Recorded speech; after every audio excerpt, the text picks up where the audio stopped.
92.5. Brooke and Jubal's second date update. Two things are going to happen in today's second date update. One, we're going to try to get this dude another date. Yeah. And two, it's going to be a karaoke off. What? I kissed a girl and I liked it. She was wearing some chappy chapstick. I kissed a girl, she was digging it. Hey everybody, check out my MySpace page. Oh my God. Is that really your go-to song? Because it changes the meaning of that song a lot when you sing That it. is my go-to song, and I post all of my karaoke songs on my MySpace page. Okay. And they're all Katy Perry for some reason. Yes, they are. And Eric, who's on the phone right now, is a big karaoke guy. That's where he said he met the girl that he wants to call today, and that kind of ruffled my feathers because I'm ready for a challenge, Eric. Oh, okay. After we do the second date, you and I, karaoke off. What do you say? Yeah, I think so. Let's do it. All right. He's like, you're weird, man. What's your go-to karaoke song? You know, I sing a lot of stuff, but like if I really want to impress people, I do Born to Run. That's my go-to. Or to run. Okay. Oh, yeah. Interesting. Is that what you sang the night that you met the woman in question? You know, it is. I actually just sung Born to Run, and her name's Anna. Uh-huh. She came and sat down at my table with like me and my guys. Oh, I was thinking maybe she threw her panties at the stage. That's what I get when I sing. Chicks take off their undies and throw them at me. So competing. So, That's weird. so Anna heard you sing and came and sat down with you guys? Yeah, she did. You know, if you can nail karaoke, it's all the work you have to do. They come to you, you know? Oh, really? You're like a bona fide celebrity at that point. That's all you need to do. So is this a situation where you're not getting a call back, or did you guys actually end up going out on a date? Well, both kind of. So we were talking, and she was like, "You want to get out of here?" So I was like, "Yeah, let's get out of here." And we went to like a quieter bar so we could just talk. Okay. Right? Like I left my guys, it was just the two of us. Yeah. So we did kind of go on a date. Like we met and kept going out that night. Whoa. And how did your quiet time at the other bar go? I thought it went really well. Like we had several drinks, and I'd already been drinking at the karaoke bar, so it's a little fuzzy. Okay. But like I thought we really connected, you know? Like it was one of the most intimate sort of first dates I've ever had. Like we really talked about like sad stuff. We connected, I thought. Like Oh, That sounds God. like a great experience. Like, Yeah. what kind of sad stuff did you talk about? no, Was it not like super sad, just like I vaguely remember talking about our exes, and I like talked about my ex. I think I may have cried at one point. Oh, that's not good. Why do you think this is a good experience in retrospect? No, it was good because we felt connected, I thought. Uh-huh. It was like a level of intimacy that you can only achieve with someone you really are connected with. Was she into the crying though? Like, did she reciprocate or comfort you, or was she just like, I have to go? I remember her being nice. Again, you know, I drank like a night's worth of drinking at two different bars, so Yeah. I kind of twice as drunk as normal. So Okay. what's interesting to me is that you're calling thinking this was a good experience when most people, if they ended up crying at a bar with some lady that they'd never met, would be calling to apologize. You know, I hear what you're saying, but it was like we really had something. From my perspective, it didn't feel like pitiful or sad. Okay. It felt like important. So if the crying isn't the reason she's not calling you back, what do you think it was? Oh God, maybe she met someone else. I don't know. I thought that it was great. Okay. Well, we'll play a song, come back, and then we'll call her and get your second date update, all right? Sure. Don't cry while we're gone. I'll try. Moving 92.5. Brooke and Jubal in the mornings. Second date update. Come on in, Oh, God. jump on it, ride it. Hi, my name's Tony. My saddle's waiting. What's up? My name is Tony. Oh my gosh. I change the lyrics when I do karaoke. Dude, you I change the lyrics a little bit to make it my own. Hey, Eric, Yeah. you know what that was?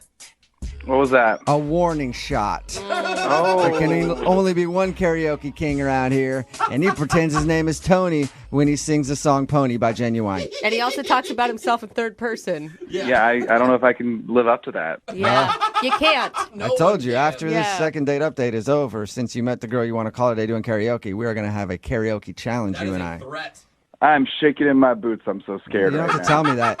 Eric, I can hear the Yeah. fear in your voice. Jubal, he doesn't want to compete with you. He just wants to get a second date with this girl. Because he's heard my abilities. Yeah, that's what it is. Let me just refresh everybody's memory before we make the phone call. Eric met Anna at karaoke. They ended up hanging out at a couple different bars that night. He's really confused why she's not calling back because he thought they had a great connection. He does say that he cried while they were hanging out, and they talked about their exes, which usually doesn't make for a good experience, but he swears that they really connected, and it was much deeper than we're thinking. And I never heard, what was the last thing you guys said to each other?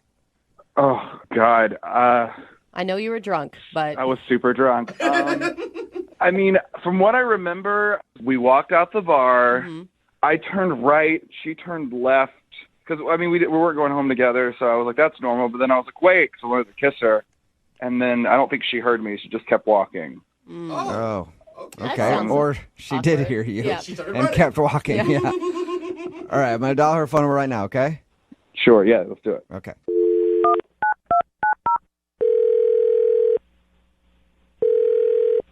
Hello, Hi, can I speak to Anna? this is Anna Hey, Anna, this is Jubal from Brooke and Jubal in the Morning. How are you? from the radio. Yes. Yeah. Are you familiar with the show at all? I've heard you guys once or twice.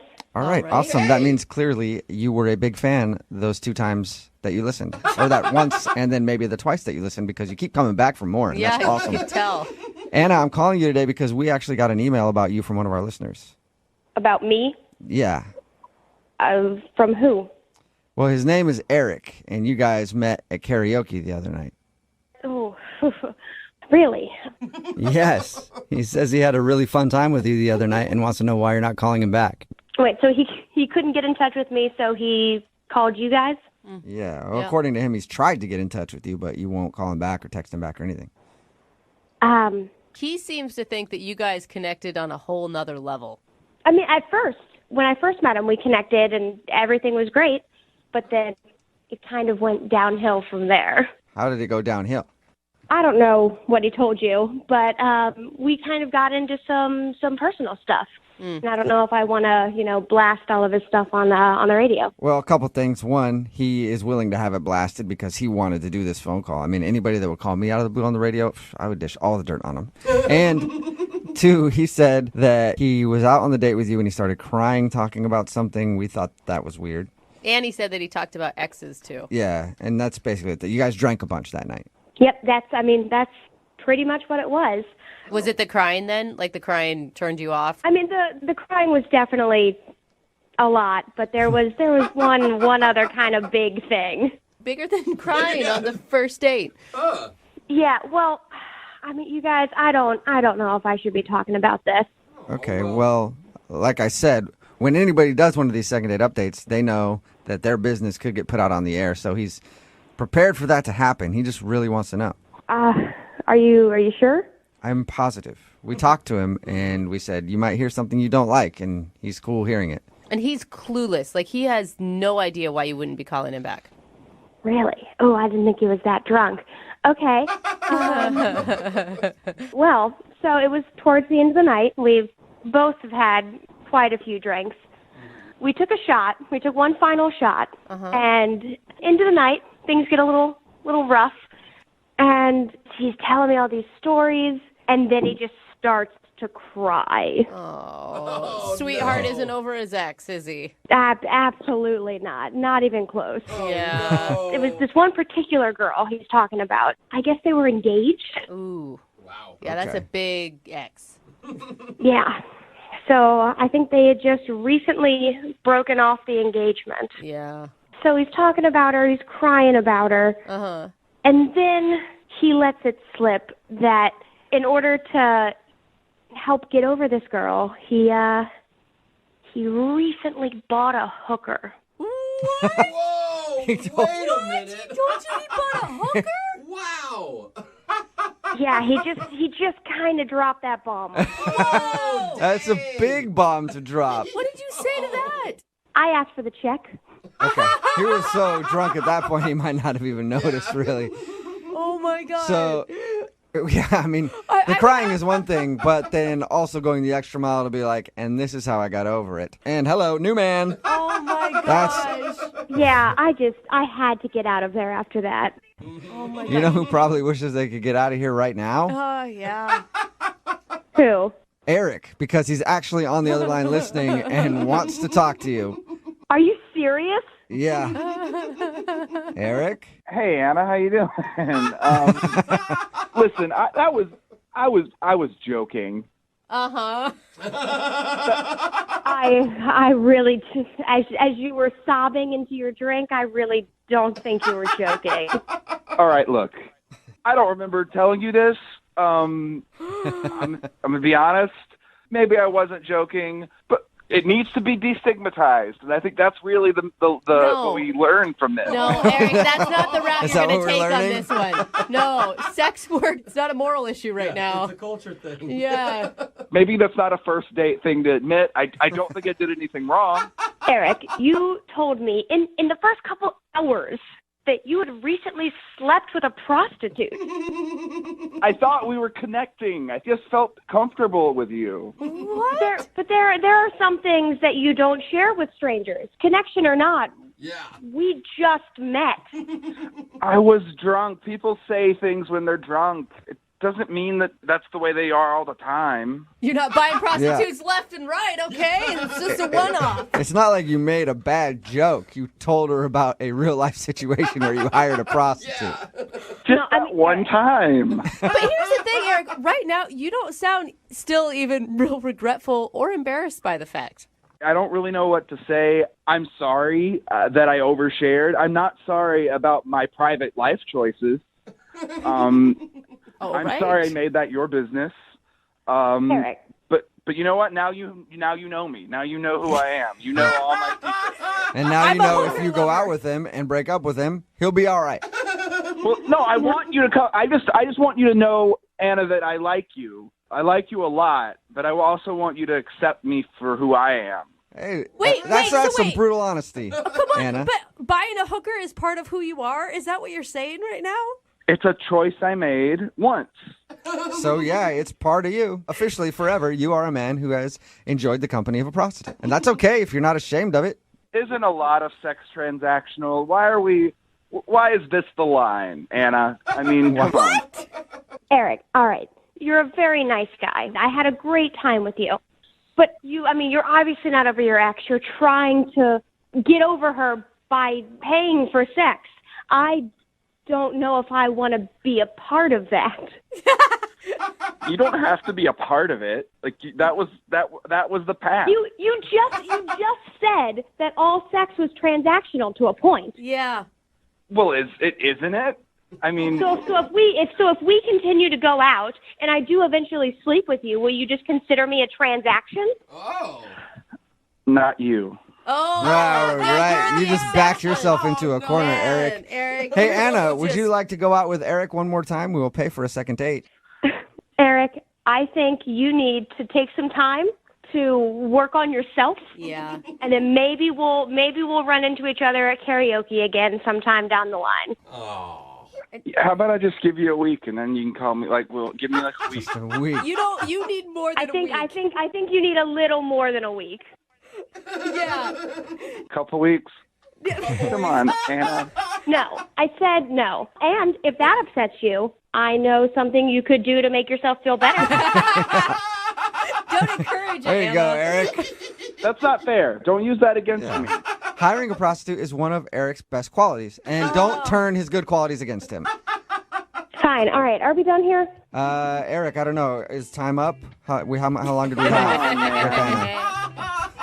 Brooke and Jubal in the morning. Text in at 78592 says, Eric almost had me until that last part.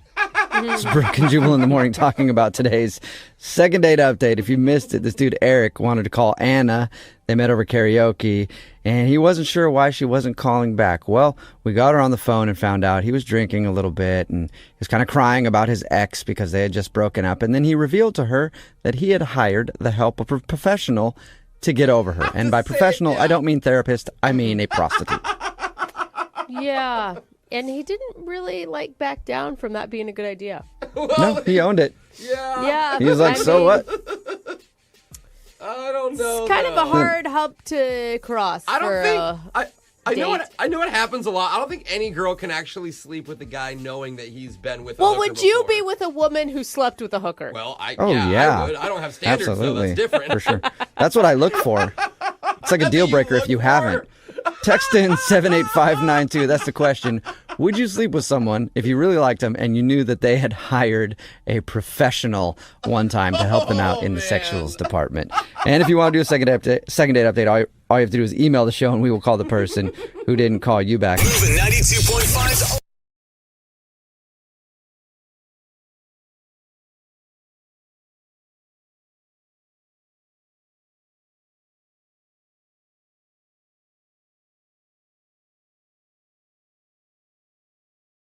If you're just tuning in for today's second date, Jonas is on the phone and he wants to call Mary.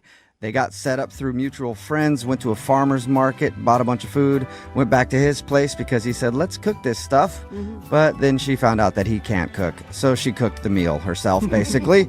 He said that everything went great. The only reason he thinks he's not getting a call back is because she had to cook all the food and maybe she feels like he lied to her and tried to act like he knows how to cook when he doesn't. And you know what I think the problem is, Jonas?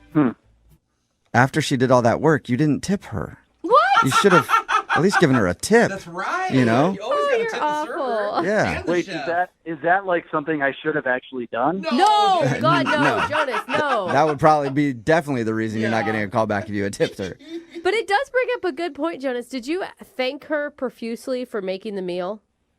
Oh, yeah, totally. And throughout as well. Yeah. Well, and you got second and thirds and whatever, so that also shows that you liked it, right? Absolutely. I mean, I even gave her a high five because the eggplant, it was like perfectly cooked, and I have no idea how you would even begin to perfectly cook an eggplant. You know, that's Yeah, like, well, it's easy to get a spongy eggplant if you do it wrong. Oh.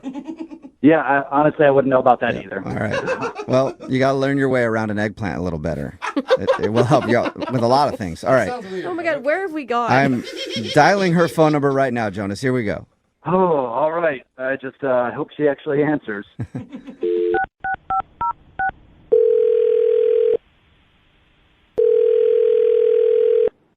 Hello? Hi, is this Mary? Yes. Hey, what's up, Mary? How are you? This is Jubal from Brooke and Jubal in the Morning. I'm okay. Are you familiar with the show at all?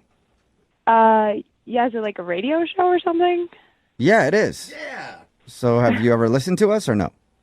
No. Okay. So that was a quick maybe have answer. just heard of us. Yeah. Mary, I'm calling you today because we actually got an email about you from somebody who does listen to the show. His name is Jonas. Oh, Jonas. Yeah. And you guys went to a farmer's market a little while ago and you made him dinner, even though that wasn't necessarily probably in your plans? Yeah. But why did he contact you? I'm pretty confused here. Well, because we do a segment on our show. It's called The Second Date. So Jonas is confused because he thought you guys had a great time, but now it's pretty obvious that you're blowing him off. Is he right about that? Yeah. He thought that maybe you were put off because you ended up having to cook for him. Yeah, that was a little annoying, but like, how much did he tell you? That's definitely not the worst of it. He said your Worse. eggplant parmesan was amazing. We heard. Said you're a great cook. Yeah, that's nice, but like, did he tell you about his pets? His what? His pets? No mention of any pets. You allergic to cats or something? Listen, if it was cats, he would have heard back from me. Snakes? Oh, is he a snake dude? Listen, the guy feeds wild raccoons in his neighborhood. What?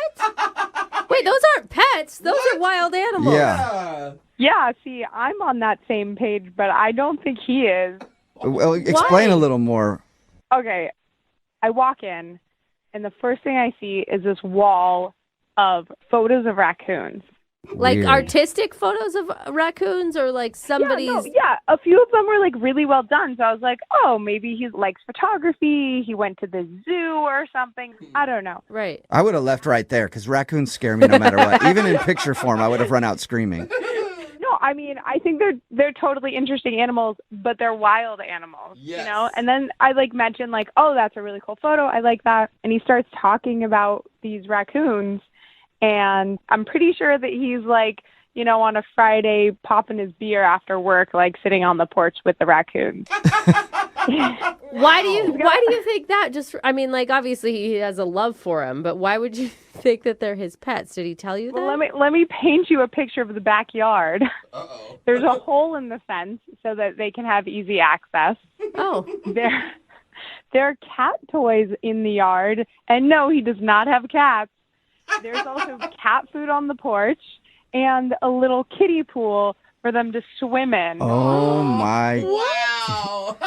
So this dude actually invites raccoons into his life. It's a raccoon resort. Yeah. Yeah, straight up. Oh my God. I mean, super weird. I get it. But the picture of little raccoons swimming in a kiddie pool is kind of adorable. I know that they probably have rabies or something, but They have cute little hands. Yeah. Right, that's the thing. It's cute from a distance, but I don't want to wake up someday and have a raccoon on my chest.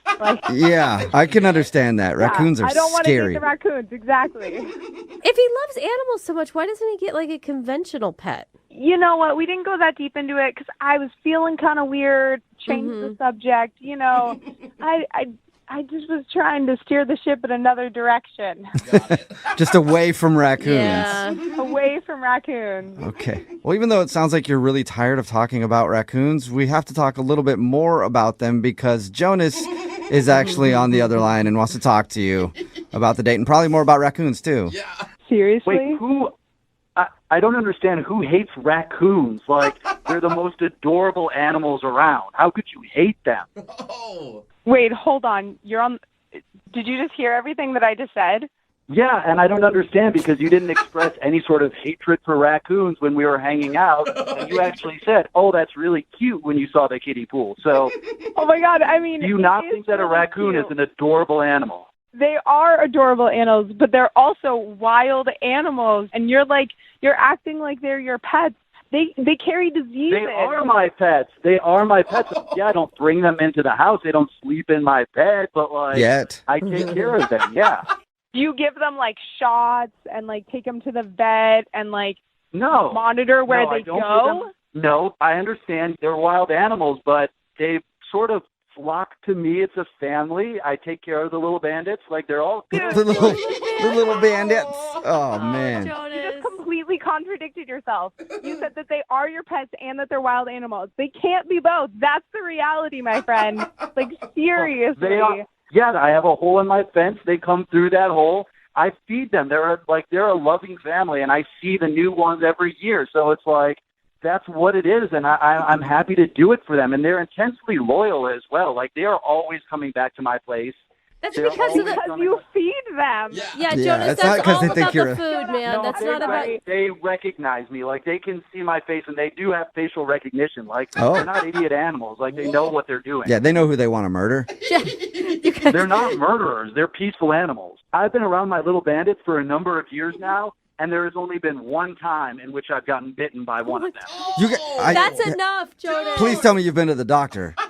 Oh No, my God. I was, Jonas, but you that have wasn't rabies? even. It wasn't their. It was not their fault. I was holding out an old egg, but I wasn't holding it properly. And so when they went to take it out of my hand, they bit part of my finger. Yeah, I went to the doctor. I was fine. They don't have rabies. They're not just foaming at the mouth and crawling around my house. I think that everybody can agree that people who love animals are typically great people. However, I do think that maybe your obsession with raccoons could be hurting your dating life. I would call it a love, not an obsession, first off. And Well, it's just I've never had an issue before with anyone disliking an animal. And that's basically what this boils down to. Listen, Jonas, I don't know how deep this goes. I feel like if I go in your closet, am I going to see a raccoon costume, when you go outside and hang out with them during the day? I don't know. No, I do not have a raccoon costume, but if I did at one point have one and have since gotten rid of it, I would know that the raccoons feel comfort when they see another raccoon, and it's a sense of community. Even So a it's giant not, one. I'm not doing anything strange. You know what, Jonas? I feel comfort when I'm around humans that dress like humans and not animals. So I have nothing wrong with you having your friends, but I don't think it's going to sync with me and my friends. Are you sure, Mary? Would you like to go out on a second date with Jonas? We will pay for it. Just him. We can't pay for his whole raccoon family. That'd be an expensive bill. But Poor Jonas. we will pay for you to go out with Jonas again if you go on a second date. I don't know why you're even asking me this question. No, I can't. I'm sorry. I don't think there's enough room for me and all of Jonah's little bandits in the relationship. Mary, I hear what you're saying, but I'm going to give you another option before you give me a final no. Here it is. You and I go back to the farmer's market. We get a meal. I will certainly do my research beforehand so I can help you prepare it. And then afterwards, we can go outside. I can introduce you. You can get to know them. Before you make a decision as to whether or not you want to be friends with them, I think you should know them. Second date, he already wants to introduce you to the family. Oh, Mary, are you sure? Mary, I think that's a good proposition. I mean, what if the craziest thing happens and it's not as strange as we all think it is? Or one of them could jump up and scratch my face off. I think the likelihood is low. Mary, that's not going to happen. Again, they've only bitten me once. And that was because of a bad egg, Mary. There you go. You know what, Jonas? I just don't think so, but thanks so much for the offer. Well, Mary, thank you for your time. And Jonas, I'm Jonas. sorry. It doesn't sound like you're getting another date.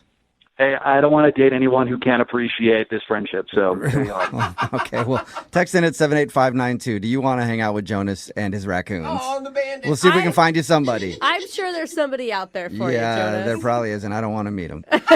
I don't know much about the guy who's on the phone for a second date today, but I do know this. He's definitely white. Okay. Okay. He went to a farmer's market on his first date, so that's I'm assuming, but I'm not really totally sure. His name is Jonas. What's up, Jonas? How are you? Hey, how's it going, guys? Good. Are you white? That's not a question that we should be asking people. Yeah, I am. Okay. Oh, Great. Yep. nice. All right. Sorry to perpetuate the stereotype, but Yeah. you did say you went to a farmer's market on your first date, so I just had to assume. How you doing, man? You know, honestly, I've been better. I'm a little bit confused about why I'm not hearing back from Mary. And where'd you meet Mary? Through mutual friends, she used to live here. She moved away for a job, and she recently returned. And so our mutual friend said, hey, you guys would be compatible. So she and I started exchanging messages. Cool. Everything was great, you know, like good chemistry via text message. I know that sounds kind of crazy, but, No, you know, you totally. can sort of tell if somebody is like, has a sense of humor, all that sort of Yeah, stuff. it's important if you guys match well as far as texts go, because Right. that's how people communicate nowadays. If you're with somebody who doesn't text you back or is awkward on text, it's a deal breaker for a lot of people, I think. Totally. Not only that, you don't want to date somebody that has like too many exclamation points in every Oh, sentence. yeah. Or, Why are you always You know? so excited? Yeah. You only use emoji. Yeah. One of those people. So tell us about the date. You said you went to the farmer's market. How was that? It was awesome. You know, we were walking around, eating at the different stands. There's like a bluegrass band that plays, and so we stopped there and listened to that for a little bit. And then I guess we were sort of inspired by all the good food that we were looking at. And I said, hey, I don't live too far away. You know, why don't we pick up something here and take it back to my place, and we can actually make a meal instead of just eating these little bites. That's I think that's pretty romantic, you know, and a good segue. Did you plan that all along to do the invite back? I wish I could take that credit. No, that was a spur of the moment thing. But it actually, when I thought of it, I was like, man, that's good. Yeah, right? Totally. Like so many people are like, farmer's market back to my place. Okay, taking notes. So what was on the menu? I'm guessing all organic ingredients, Yes. locally sourced. We decided to make an eggplant parmesan. Ooh, Nice. Free-range eggplant. fancy. Free range. Yeah. Are you a cook? Is that something that you're into? Well, I did have to admit to her something that I didn't want to admit once we got back to my place. What's that? What's it? What is it? Well, it's actually that I am a terrible cook. Like, I cannot cook. So you lied to her and told her that you could cook, and then you got back there with the ingredients and didn't know what to do? I technically never actually lied. I just did say to her, I was like, you know, I'm really interested in eating this. Oh. Yeah, so she might have assumed I know how to cook this, which Yeah. is in fact not the case. Okay. Well, because it's romantic if you're going back and a man is cooking for you. Not as romantic if you go back and you end up being the one that has to do Yeah. all the actual work. Yeah, you're basically like, you want to make me dinner? Yeah. Yeah. Well, she said she likes to cook, so it didn't feel like I was imposing on her. But like when she got back, she definitely proved that she knew all the technical terms. Like she was talking about broiling something in the oven, and I'm like, yeah, your guess is as good as mine. But she knew exactly. You don't want to broil anything? I think that's at the bottom of the oven. Is that like the bottom part? I never Top. figured it out. Just the top. Okay. Yep. Yeah, I don't know what a broil is either. She was a whiz. She was like, oh, I'm going to chop this and mince that. And I was like, I don't know if there's a difference between those two things. And she's like, she sort of sighed and like went ahead and did it. But she would like give me orders. She was like, just put a pinch of salt. And she was like, no, it's a dash. And I was like, what? Whoa. Okay. And she said that they're like actual technical measurements, a pinch and a dash. A dash to me is Mrs. Dash, that seasoning salt. That's what I would have thought. Yeah, exactly. That's the same to me. It sounds like she's like a really well-trained chef almost. She definitely knew her way around the kitchen, and the food turned out great. So I thought we were having a great time. Okay. You thought you were having a great time, but I was having a great time. did it seem like she wasn't? No, she said she liked to cook, so I took her on her word. So, I don't know. I mean, how did the actual meal go when you were eating it? The meal was awesome. Like, I went back to get seconds and thirds, and like, I know she had done a lot of work to make the meal, so I didn't like ask her to go and get me seconds or thirds or anything like that. Okay, that's Why nice would that of even you. cross your mind? Of course you're going to get your own damn food. Yeah, I mean, she made the whole meal, so it's like she's been on her feet preparing it. I just didn't want her to have to get back and get a second and a third for me, so I Right. wanted to help her out that way. That's nice of you. Yeah. How did everything Wow. end? So much chivalry. You know, things were going so well that I asked if she wanted to stay and watch a movie and chill. She said she had plans that afternoon, and so I respected that. Has she answered any of your phone calls or text messages? No, and that's weird because when we were first texting, when our friends linked us up, like, there was never a period in which she took more than like 3 hours to respond, Oh. and now it's been a while, which is confusing. She definitely is blowing you off then. Yeah, that's the vibe I'm getting, but it doesn't make sense to me. You can't think of anything that happened during the date that would make her not want to talk to you. The only thing that I can think of is that she might have been turned off by the fact that I made her cook everything, but, you know, she did say she likes to cook, so the options seem pretty clear at that point. You know what I'm saying? All right. Well, we'll play a song and then come back and call her and get your second date, okay? Okay, thank you. All right, man. Hang on.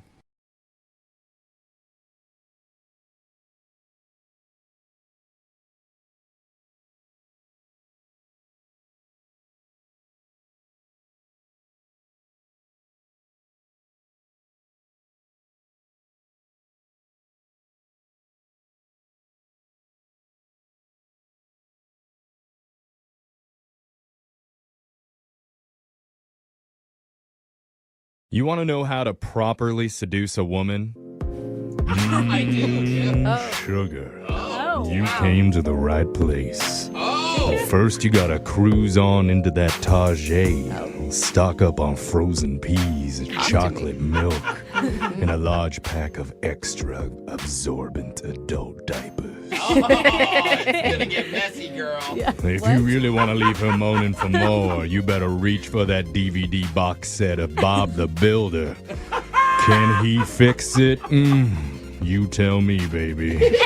You tell me. I think he can. She's fixing it with 3 X's. Yeah, I wish I was making any of that up. Oh my but God, it's crazy. That's actually what one of our listeners, Jordan, did for his first date. Now, he did that because of the TikTok Target trend that we talked about on our show, where you take someone to Target, you grab a bunch of random items off the shelves and figure out how to turn those things into a fun date night. And those were the items that they ended up with. Peas, paper towels, chocolate milk, a DVD of the Bob the Builder, and adult diapers. Yeah, that was it. I gotta say, man, I don't know if I would have picked the aisle with the adult diapers in it to even go down. You know? Yeah. What else is in that aisle? I know. How did you not hit the wine aisle Right. in this whole trip? In retrospect, I would have picked different aisles, but I don't go to Target that much. Yeah. Oh, yeah. Oh my God. It's his first time Candle playing the aisle. game. I mean, even the towel aisle would have been better. That's good. Well, now his date Ariel is not calling him back after what was actually kind of a romantic attempt at a date. But it was still a fun date. Like, Yeah. it sounded like the energy was great. Yeah, so she should appreciate it was silly, but I don't know. Let's give her a call and try and figure out where her head is at. You ready to do this, Jordan? Yeah, heck yeah. Oh my God, I'm actually kind of excited to hear this. Yeah, I'm rooting for you here. So let's dial the number. Here we go.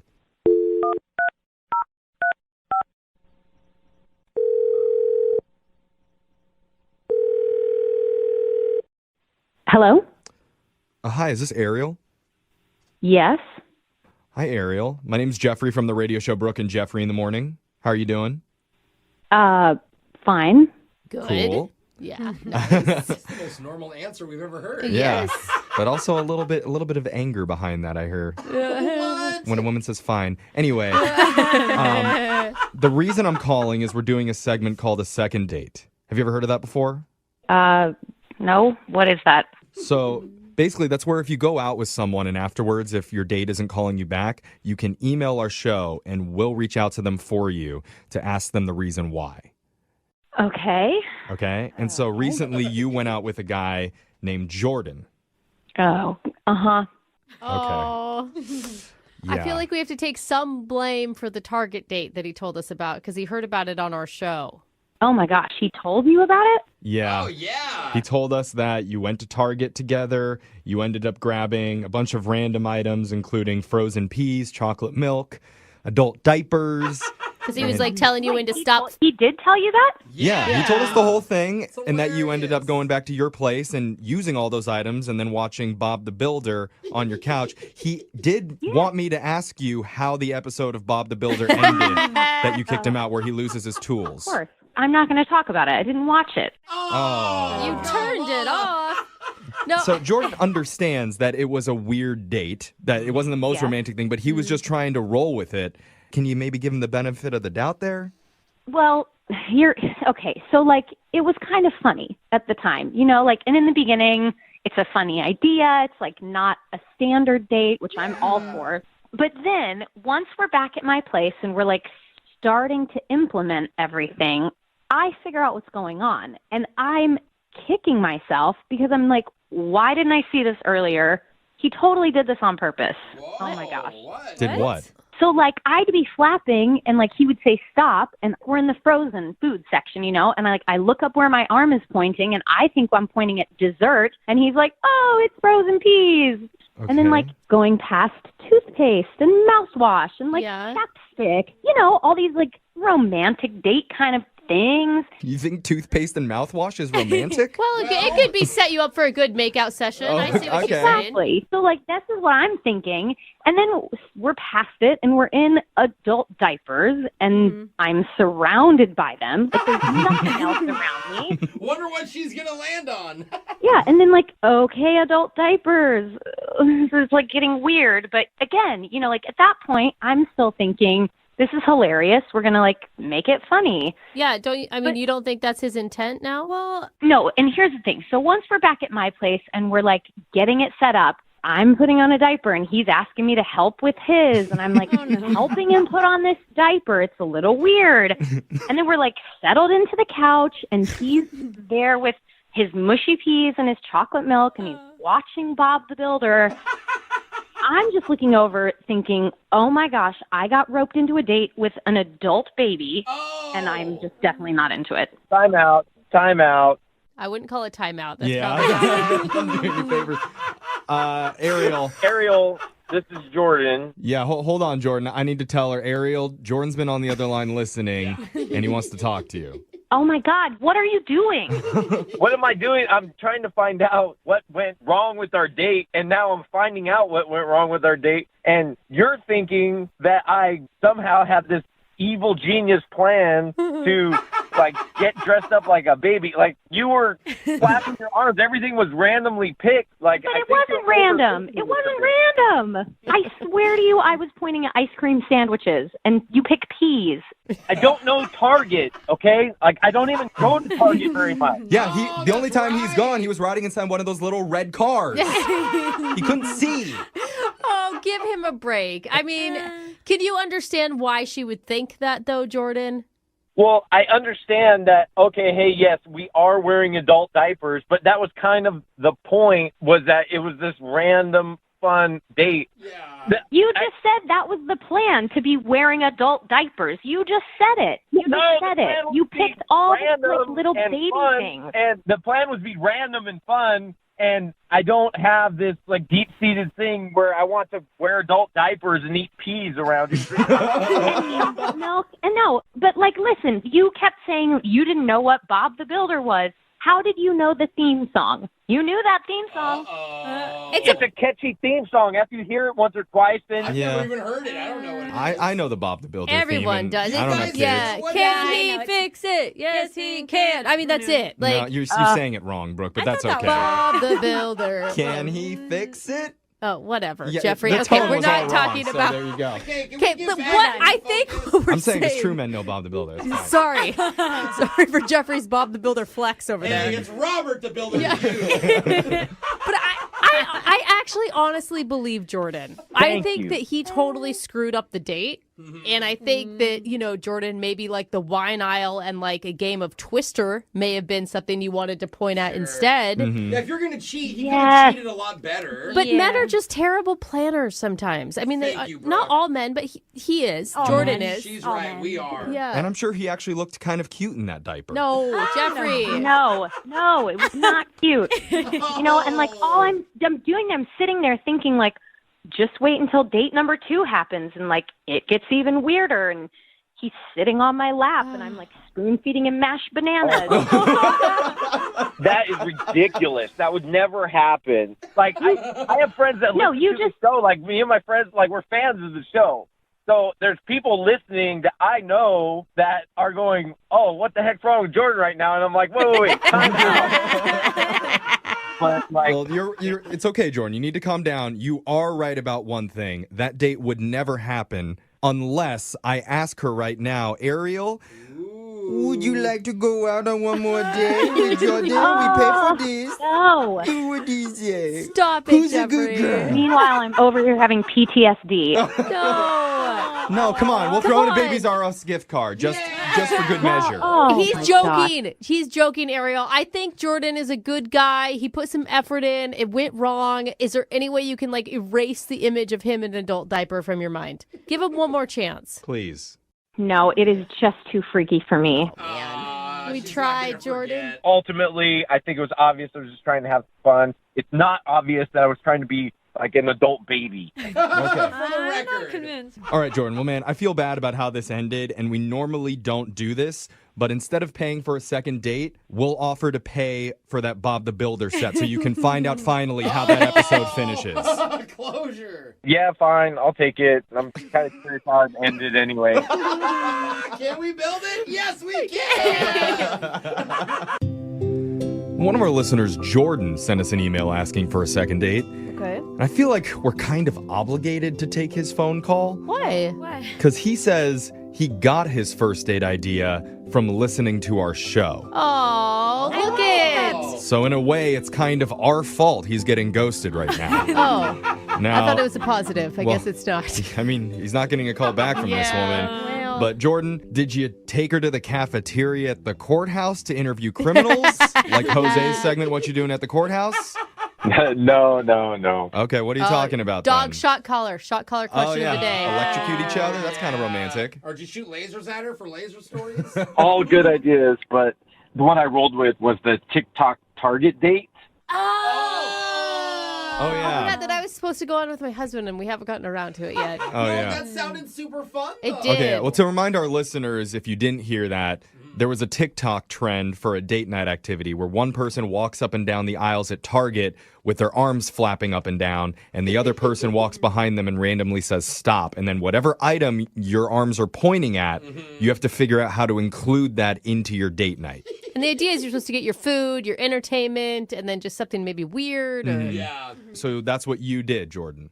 Yeah, that's exactly what we did. So I can start at the beginning. That's a good place to start usually. Yeah. I like this, Jordan. I want it to end. Yeah. What's the girl's name? Can we start there? Yeah, Ariel. I met her on an app, and when I threw out the suggestion, so I got to give you guys a little bit of props because that seemed to be the thing that made her go for it. She seems down for it. Seemed kind of fun. I kind of liked it. So it seemed like it's something like not as traditional, like just take you to coffee or something like Right. that. Totally. It's really creative. Well, I mean, Ariel's a woman, and this involves Target, so there's no way she's going to say no.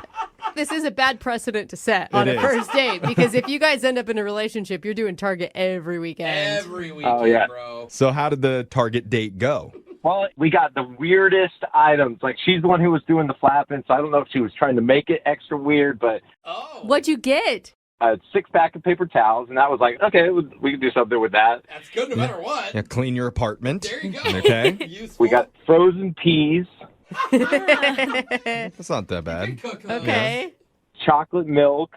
All right. Yeah. This sounds like... Sounds like one of my meals I'm feeding to my 3-year-old. And this is where it may have went a little south, is we got adult diapers. Oh, no. You have to use them on the date? Yeah. Please just eat the peas out of them. Don't do the other thing. Did you incorporate everything? Oh, yeah. There's still one more item. We got some entertainment to go along with it, which was Bob's Builders box set. What did the cashier say as you're checking out with adult diapers and Bob's Builders? Frozen peas? She gave us the looks like this is a random set of items, but she didn't say anything, fortunately. She's like, you're on drugs, aren't you? Or they would maybe assume that you're a married couple and you have some kids at home that you're shopping for. And some pelvic floor issues where you can't control your Hey, no urine. judgment here. So what did Ariel think about all this stuff? She thought it was as random and weird as I was, but she's like up for that stuff. You know, she has blue hair, which is kind of random, and Really doesn't match her name, though. Very disappointing. That's true. It should be red. Mhm. I didn't think of that. So what did you guys do? so we did it at her place, and we mashed the peas. So we had a mashed pea dinner. It was Ew. Sounds like a terrible British dish. Yeah. A little mint, a little mushy peas. Okay. And then so we cleaned up with the paper towels, obviously, easy one, right? Mm-hmm. And then after that, we sat on the couch and we had to deal with the adult diapers. So we decided to put on the adult diapers over the clothes. Dude, I can picture you two sitting in adult diapers. Or I mean, were you laughing? What was the vibe? Mm-hmm. Well, it's half laughing at the other person and half embarrassment that they're looking at you in an adult diaper. Oh my god. So you're sitting on the couch at her apartment in adult diapers, sipping chocolate milk and watching Bob the Builder. Eating mushy peas. I mean, I don't even think I have to ask. You guys definitely hooked up after that. You would think, you're right, nailed it. And here's kind of what's prompting my call is she was like, hey, my roommate's coming home. This is going to look really weird. And I'm sorry. That's really funny. Did she ask you to take the diaper off? She quick. Get out of here. I thought it would be pretty memorable to walk away wearing the diaper, so I kept it on. But then when Oh my god. Why do you think she isn't calling you back, bro? I mean, come on. You know why. Yeah, like, I get it. The date was a little quirky, but she seemed to be a good sport about it. And then, so now she's, like, hasn't really been getting back to me. Yeah. And I'm kind of thinking, like, was it the adult diaper or, like... Yeah.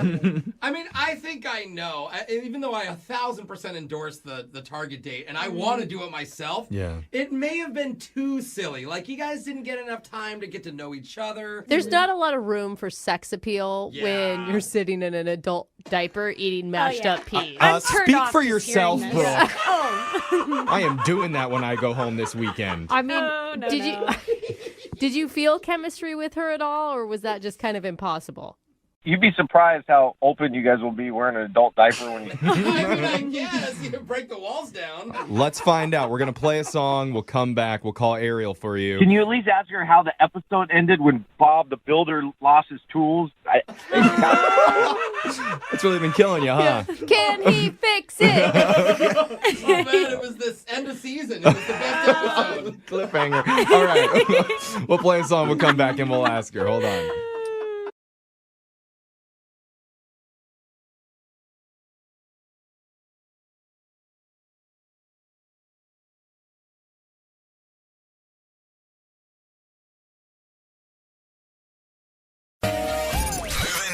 92.5. Brooke and Jubal's second date update.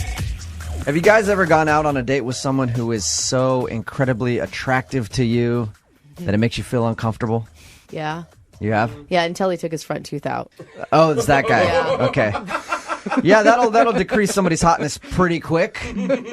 Tiffany, who is on the phone with us right now and wants to do a second date update, she emailed us, and that's one of the things that she put in her email. She said the guy she went out with was so attractive it made her nervous, and she didn't know how to act around him. Hi, Tiffany. How are you? Hey, guys. I'm good. How are you? Good. So you went out with a really, really hot dude, huh? And you couldn't control yourself. Couldn't concentrate. Definitely couldn't concentrate. I was so nervous. That's Really? awesome. Where did you meet Mr. Hottie McHotterson? Well, I met him through friends, and, like, they showed me his picture and everything, and I was like, oh, he's really good looking. But, you know, sometimes people aren't like their pictures, but when I met him, I was like, oh, God, he looks just like his picture. Did you almost faint right there? That's what I picture you doing right now. Like, oh, my God, and then you just fall down. That's how it felt. I was like, I'm woozy. Oh, my God. You felt woozy when you met him. Okay. So you guys went out, and what did you do on your date? We went out to dinner, and I had a little bit to drink because I was, like, you know, trying to stay calm. And I know I probably had a little too much to drink, but whatever. Then I was like, let's go to my favorite karaoke bar. So we, like, Ubered over there and drank some more, and we ended up back at his place, basically. And I know for sure we made out and we did stuff. And Is it kind of hazy? it's a little bit hazy. Okay. A little bit hazy. Like, I'm not sure exactly when I went to bed, but I woke up at 7 and he wasn't there. And I, like, waited because I thought, you know, maybe he went to, like, go get food or whatever. So I waited, like, an hour and a half, and he wasn't coming back. So I just, like, left a note. Did you wake up in his bed, or did you wake up on the couch? No, in his bed. With clothes on or with clothes not on? I had some clothes on. Yeah. I mean, you said you guys did stuff, so you woke up and he was gone, and you haven't heard from him after that at all. No, and it was a week ago, and, like, I had left a note being like, had fun, you know, whatever. And then, like, I texted him a couple times this week, and I didn't hear back at all. Did he mention anything about, like, having to go to work in the morning or something like that? Is there a reason that he would be gone that he might have talked about? I remember. Okay. Not that I remember. Yeah, he might have told you anyway, but you have no clue. Like, hey, I'm going to be leaving the country tomorrow morning for about a week, so I won't be able to be contacted. You have no idea. No. What did your friends say about it? The ones that, you know, introduced you to? Well, one of them's just being weird about it, like, doesn't want to talk about it, and then the other one just says she, like, doesn't know and, you know, hasn't talked to him or whatever. So I don't think they know anything. Or they just don't want to get caught in the middle. Maybe. If it was just a one-night fling and that's what it is, are you going to be okay with that? I mean, I'll be bummed because he is so hot, but I just want to know, like, I just want to know what happened because I thought we had so much fun, and yeah, it's just, like, weird. I mean, I'm not unattractive. Like, I don't think, you know. Well, it is weird to wake up in somebody's place and have them not be there. Like, I wouldn't leave anybody in my house. I would have, if I had to go somewhere, I would have woken you up and been like, you need to go. Time to go. Yeah. Isn't that weird? Like, I had to, like, lock the door. Like, I was, like, locked the bottom lock and was like, okay, I hope this is okay because I don't really know, you know? Now, you said it was hazy and you don't really remember all of the evening. Is there anything that could have happened on your end to make him not want to call you back? Nothing that I remember doing. I don't think so. Do you get weird when you get drunk? I think I'm just fun. I don't know. And you said how hot he is. You didn't focus on that the entire time and talk about it, right? No. I tried to not talk about it because I was so nervous. All right, and you haven't heard anything back from him at all? Nope, not any response. Okay, well, we're going to play a song, come back, call him, see if we can get him on the phone and get your second date update, okay? Okay, thank you. Yep, hang on. Moving 92.5. Brooke and Jubal in the mornings. Second date update. All right, if you're just joining us for the second part of the second date update, Tiffany is on the phone. She wants us to call a dude named Garrett, who is so incredibly attractive that he just made her nervous and she couldn't handle it, so she had to get drunk. Of course. In order to handle his beauty. Tiffany, are you about ready to give Garrett a call? Yes. All right. Have you And remember, they went out for karaoke after having a few drinks, went back to his house, messed around, She woke up in the morning. Garrett was gone from his own place. Mm-hmm. She didn't know where he went. She tried to get a hold of him. Nothing. She hasn't heard anything back since. How long did you stay at his place before you left? I know you told us earlier, but... Like an hour and a half. He didn't leave a note, a text message, nothing? No, I left a note for him. Any chance that he has a girlfriend? Ooh. I don't think so, because our friends set us up. I don't think they would do that. And there was no, like, girl stuff at his place? Yeah, come on. In an hour and a half, you went through a lot of stuff. Let's be honest. I didn't see anything. Okay, yeah, you didn't deny snooping through his stuff, but that's understandable. I would do the same thing. All right, well, I'm going to call him now, see if we can get him on the phone and get your second date update, okay? Okay. All right, here we go.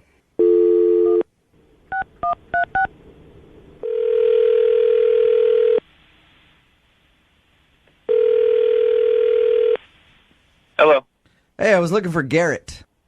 Yes, this is Garrett. Garrett, how are you? This is Jubal from Brooke and Jubal in the Morning. From what? I'm sorry? Jubal from Brooke and Jubal in the Morning. Radio show. What's going on?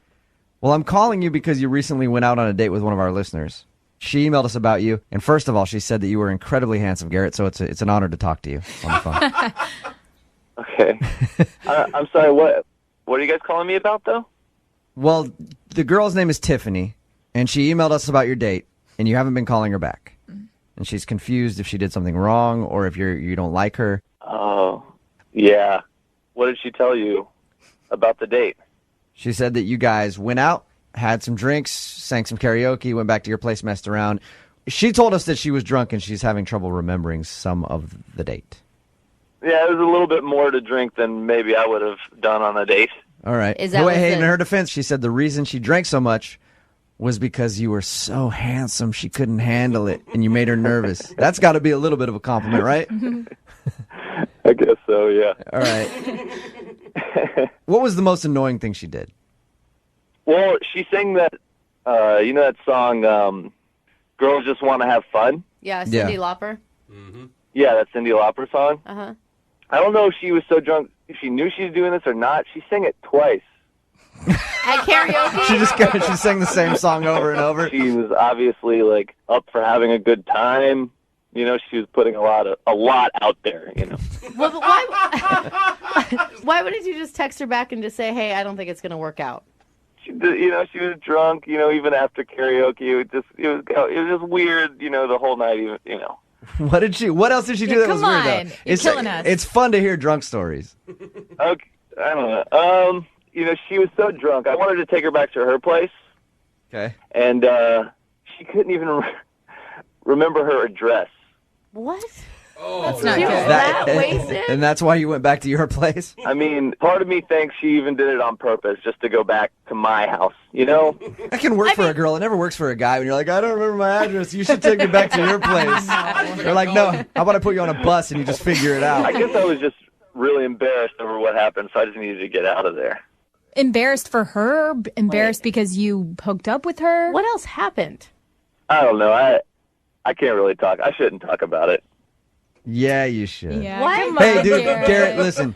She's the one that emailed us and asked us to call you. She wants to know what the reason is that you're not calling her back. So if it's an embarrassing story about her, she's willing to hear it.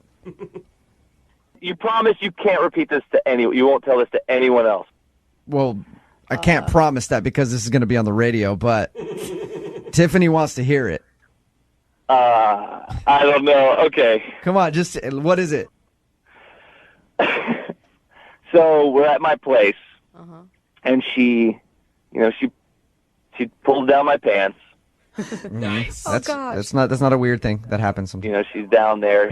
I think I know what she's gonna do. She grabs my stuff and starts singing into it like it's a microphone. That's amazing! Are you serious? Yeah. Did you go from like so excited to just so disappointed? So confused. I was so confused. Can I ask her song choice? Girls Just Want to Have Fun. She's singing her karaoke song That's amazing. into your special microphone. Yeah. He got a song job. That is funny, dude. I would have laughed. I mean, I'd laugh about that. It bothered you that much, though, that you don't want to call her back?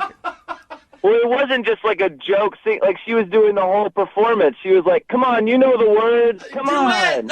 How'd you stop it? Did you just like try to kiss her and be like, oh, get back up here. This is weird. Yeah.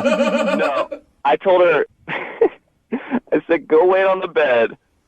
I have to go to the bathroom. I went to the bathroom and just stayed in there for 20 minutes until she fell asleep. She doesn't, dude, when we talk to her, she doesn't remember any of that. I think she sounds... I knew she wouldn't. Hey, Garrett, I think we should refresh her memory. What do you think? No, I don't want her to know anything about this. It's too late, Garrett, because she's on the other line. Oh, my God. And just heard everything you said. Tiffany. Oh my God. Hey, little songbird. How's it going? Oh my God, I'm so embarrassed. I really don't remember doing that. You definitely did that. Oh, God. I think it's awesome. Oh my God.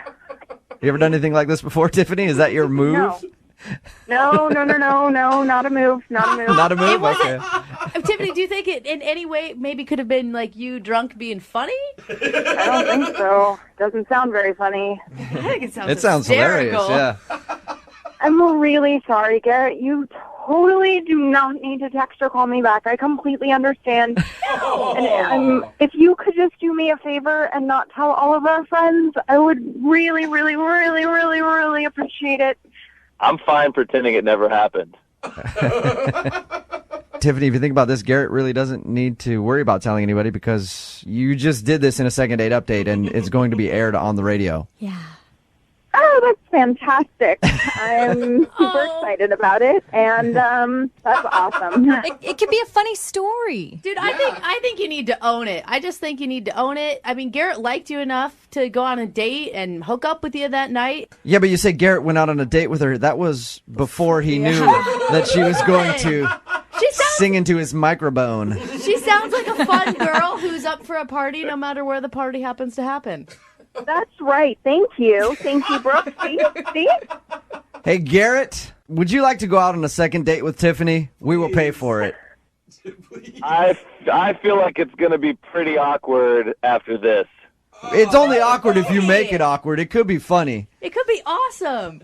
Garrett, I'm really sorry about everything that happened, but I mean, I feel like up until that perfect, embarrassing moment, like, we had a really good time, yeah? We were having a lot of fun.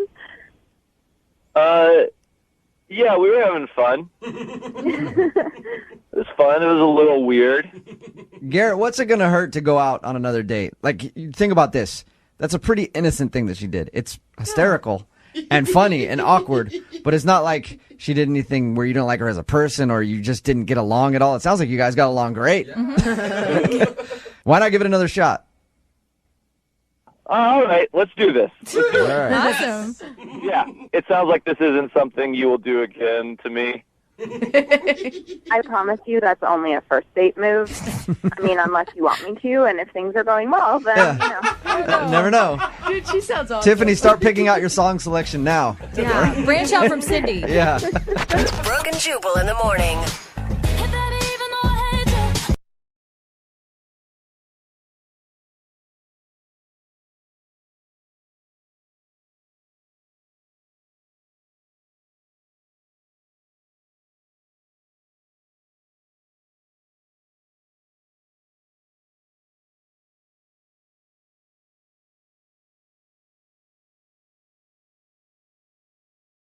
Moving 92.5. Brooke and Jubal's second date update. Today's second date update reminds me of a song that I actually wrote that was very popular in the early 2000s. What? You don't write songs. You guys might recognize it. It went like this. He was a skater boy. He said, see you later, boy. Skater boy's really cool and stuff. Skating around the town, dancing all around. He was a skater. He's cool and buff. Yeah, so you wrote the Avril Lavigne song, but with worse lyrics somehow. Who's Avril Lavigne? Never heard of her in my life. Okay. That was a big hit that I had. His name is Josh, and apparently his email said that he met the girl that he wants to call today skateboarding or something like that. What's up, Josh? How are you? Hi, how you doing? Good. Oh, man. Skater boy. He Do you like does- that song that I wrote about you? Yeah, it's a good one. That was a hit. Yeah, I bet all it the is. skateboarders at the park still listen to that hit, Jubal. So it said that you met the girl that you want to call today for a second date update while skating. Is that what happened? Yeah, kind of. I was at this house party, and yeah, her name was Becky, and I asked her if she liked skateboarding. Oh, okay. Skateboarding at the house party, or Yeah, like I kind of just like went up. I had my skateboard in my hand, so I just was like, "Hey, you like boarding?" She's like, "Yeah," and I was like, "Well, let's go outside. I'll show you a 360 flip or something." Dude, Nice. you started showing off from the very beginning. I'm impressed. Well, I mean, I was a little scared at first, but I just had to be confident. So I just, yeah, and I liked her. She was a babe. Yeah. Wait, now was she a babe that also skateboarded, or was she a girl who just happened to like skateboarding because there's cute boys that come along with it? It could be a little bit of both. Maybe she like skated a little bit when she was younger, like hanging out with the boys, and then like she's just probably really thinks skateboarding's hot right now because it's pretty big. I mean, it just got in the Olympics, so Yeah. Okay. So you showed her some tricks on the skateboard, and yeah, I like told her I had a couple of sponsors and stuff like that, and I was like doing all that, and then I got a number, and we ended up going out again. I actually took her out to dinner, made reservations at this really nice restaurant. I had a beautiful view. all right. Did you bring your skateboard to dinner? No. Yeah, she rode on the back to the restaurant. Oh, I left the skateboard at home. Oh, okay. Yeah, I like that. You're a classy skateboarder. Yeah, not like all grungy, not like the cliche like type, like, oh, he's a stoner, he like, he just drinks all the time, and like, nowadays skateboarding's like, it's so physically endurance, it's like, you gotta be like an athlete nowadays. Like, Yeah. For it's sure. All sure. right. So how was dinner with Becky? Oh, it was great. I mean, I took her to this really nice French restaurant, had some caviar, and yeah, it was good. Good. We had some wine. It was real nice. Classy. That is very refined. I mean, was she expecting that? I don't know. I mean, I just wanted to do something really romantic and cool, I know. I'm just saying, if I met a skater at a house party, that would probably be the last date I would think that he would plan for us. Like I said, I'm not your average skater, dude. All right. Sorry, bro. Sorry. So how did dinner go, though? I mean, you said that you guys talked and had a good time. Why do you think she's not calling you back now? It just kind of got like weird. Like I was like, we left dinner. Everything was great at dinner, and then I was driving her back home, and I asked if she wanted to like come upstairs and like hang out like at my place. And she just kind of like rejected me. So then I was like, all right, I'll just take you home. Like, 'cause she didn't want to go to my house after dinner. So I figured, all right, she's got class. Maybe she just doesn't get down like right away. So I actually thought that was cool. I was like, all right, rad, like not just like a chick who's just gonna like bone right away, dude. Like, Classy. I love those chicks that don't bone right away. yeah, it just leaves a bad taste in your mouth, like once you get something and you got it, it's just not even really like worth wanting more. You know? It's like waiting is better. Yeah. Okay. So you were probably actually excited about that. Yeah, and then, I don't know, like, something in my head kind of, like, made me feel like, all right, dude, maybe she's, like, has a boyfriend. Maybe, like, she's just, like, not in, like, a rad place in her mentality. Maybe she thought I was cute and, like, the energy was pure, yeah, but then I just kind of felt like she had something else that was bothering her. Do you know what I mean? So you think she was hiding something? Yeah, it was just something, like, where my planet and her planet just weren't rotating the same way. Yeah. Oh, I yeah. have heard that Mercury is in retrograde. That could be part of it. Dude, are you serious? I did not hear that. I don't really know. Who knows, I'm just yeah. making it up. So maybe, I was right. Maybe she did have, like, another thing going on, Yeah. Because it was just weird. Like, I did everything on my end, I was cool. I was romantic. I was a gentleman, but, Yeah, it was like you were boarding through this beautiful park, and then all of a sudden you came across a "Don't skateboard here" sign, and you got Right. just stopped in your tracks. Or I just attract chicks that don't like to be treated nice. Who knows? Maybe that's it. You're going to call up and be like, he was just too nice. He was way too nice. All right, man. He was too damn nice, man. We'll play a song, come back, call her, and get your second date update, all right? Cool. All right, man. Hold on. Moving 92.5. Brooke and Jubal in the mornings. Second date update. Right in the middle of a second date update. And if you're just joining us, Josh is on the phone, and he wants to call a girl named Becky today who's not calling him back after their date. Josh is a skater, like really into skating, sponsored and everything, he says. I have a question for you, Josh, before we get into the second date update. Yeah, what's up? Well, I was trying to figure out, what are girls that follow skaters around called? Like ramp bunnies, or like what's the name? You want a groupie name? They all for- kind of have groupie names. I was wondering if skaters have groupie names. I mean, yeah, there's a few. I mean, like, you know, we call like the ones that are just lurking at the park, like even if there's like chick skaters or like little kids, but just like little skate rats, just lurkers. Oh, skate rats. I've heard skate All rats. right, little skate rats just lurking around. Yeah, they're the worst. You get in trouble with them all the time. Little kids want free products, and the chicks just like want to kick it, and yeah, it's weird, dude. Well, Becky, who you want to call today for the second date update, is obviously not a skate rat because she won't call you back. Yeah, that's what I like about her. She's not just waiting around lurking, just waiting for wanting stuff, you know? Like, that's why I'm bummed I can't get a hold of her. Do you think that there's a possibility that it's, I don't know, it just seems like kind of a double standard. Like, you really respected her for not going home with you because you think that's really classy, but you're the one that invited her home. So maybe she thinks you're not classy. Oh. Yeah, but I took her out to a really nice dinner. Else I could have just boned her at the house party, you know? Yeah, that's true. Let's not throw that Yeah. But I don't think... And I've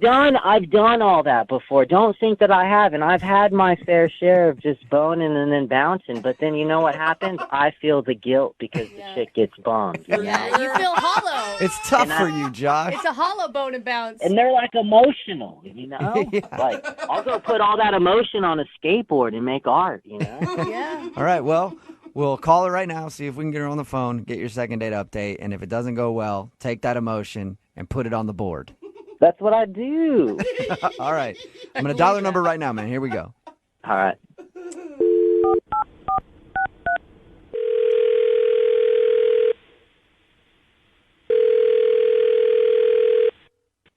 Hello.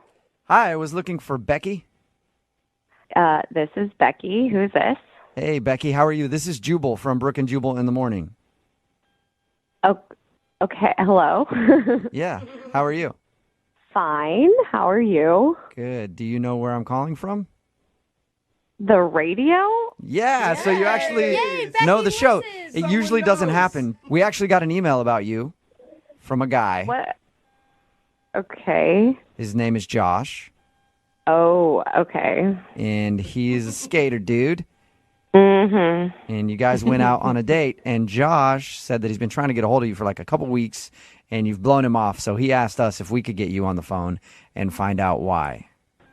Yeah, Becky, what's going on? What's up with the vibe? Josh. Whoa! Wait, who was that? Josh? Yeah. Yes, yeah. me. That was Josh. Josh, you were supposed to wait a little bit for us to find out why. I gotta keep it moving. But look, what happened? I took you out. Oh my God. I took you out. You know, I did everything cool, and then you just pissed me. You just left me in the dust. And it's not like I'm gonna be bummed, but at least just be like, have some manners and just say what's up. You know, 'cause I gotta call the radio station to find out if my intuition's on point about what had happened between me and you. Man, Josh, you're so much better at this than I am. You want to host a show, man? He gets straight to the point. Oh my God. I mean, I thought I was being polite by not telling you why it didn't work out. Really? So there is like a legit reason why you didn't want to call him back, Becky.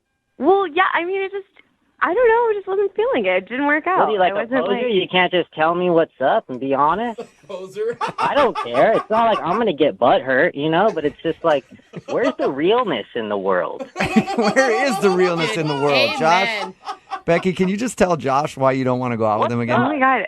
Honestly, you were like totally the opposite of what I thought you were when I met you at that party. You seemed super chill and laid back. And then you take me to some freaking nice restaurant like you're trying to marry me or something, and wow. we're just like eating caviar together, and I just was expecting somebody more laid back who wants to party and like hang out, and like I'm just not ready to have like an escargot sort of guy in my life. Like that's just not where I'm at. I thought you'd actually be like with it. Like, what other skater would do that? You know, you'd probably go get a burrito and a Pabst beer at the corner store, with the typical skateboarder. That sounds like a great date to me. Really? Becky, are you kidding me? He took you to a beautiful French restaurant and you're honestly turning him down for that reason? Well, it was just like so not what I was expecting. It was like this weird pressure. 'Cause, like, I wore jeans to this restaurant. I was the only person in that restaurant wearing jeans. I wore jeans too. Well, okay, we were the only people in that restaurant wearing jeans. What does jeans have to do with love in the world? Absolutely nothing. I try to do something cool. I'm on his side on this one, Becky. Honestly, I just wasn't feeling it. Like, I thought you were a guy who was, like, down to party. Like, I met you at a party, and you were a completely different person. Like, I was even wondering, like, are you an actual skater? Were you just pretending to be? Like, you're totally different than any other skater I've ever Pretending met. to be? What are you talking about? I'm not a real skater. Like, I'm not some poser. I did a 360 flip in front of you at that house party. Like, you just don't have class, it seems. Dude, I know how to do 360 flips.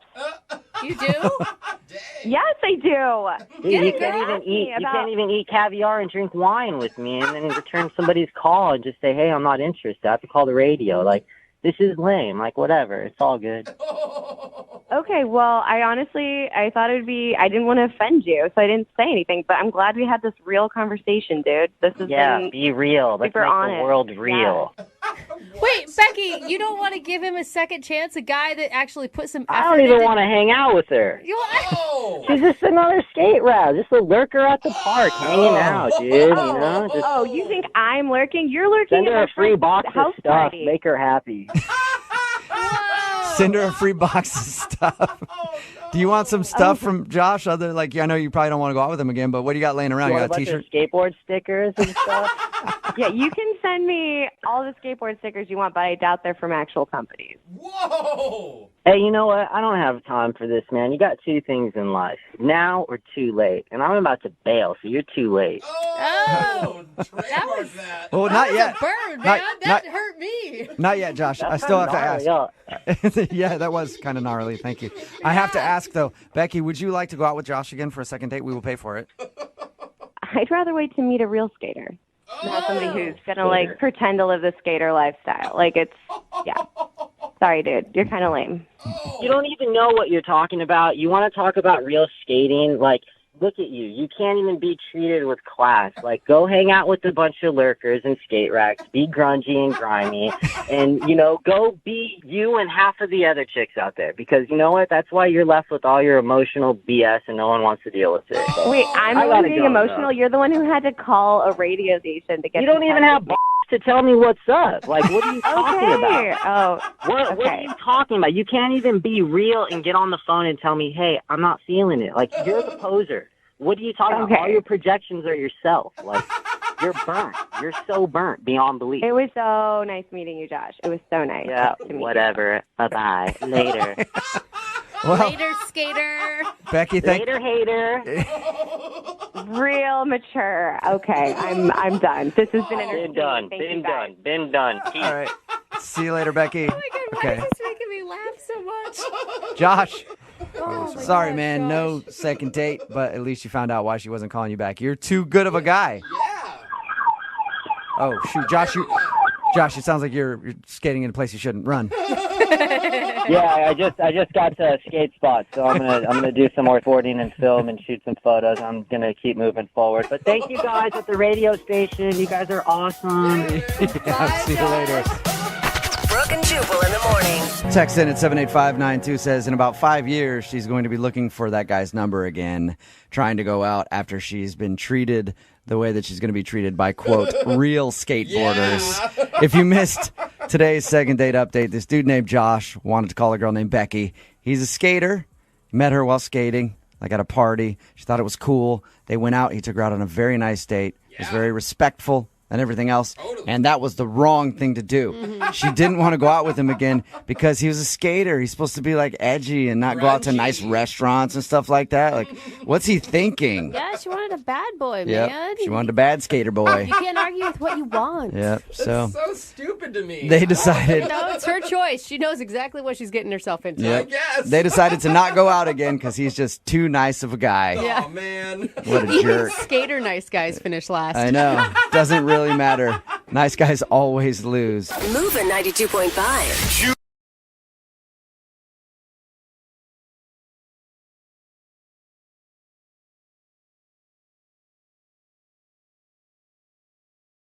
Moving 92.5. Brooke and Jubal's second date update. I'm always telling you guys where great places to meet women are. Another one that you may have not thought of, the art gallery.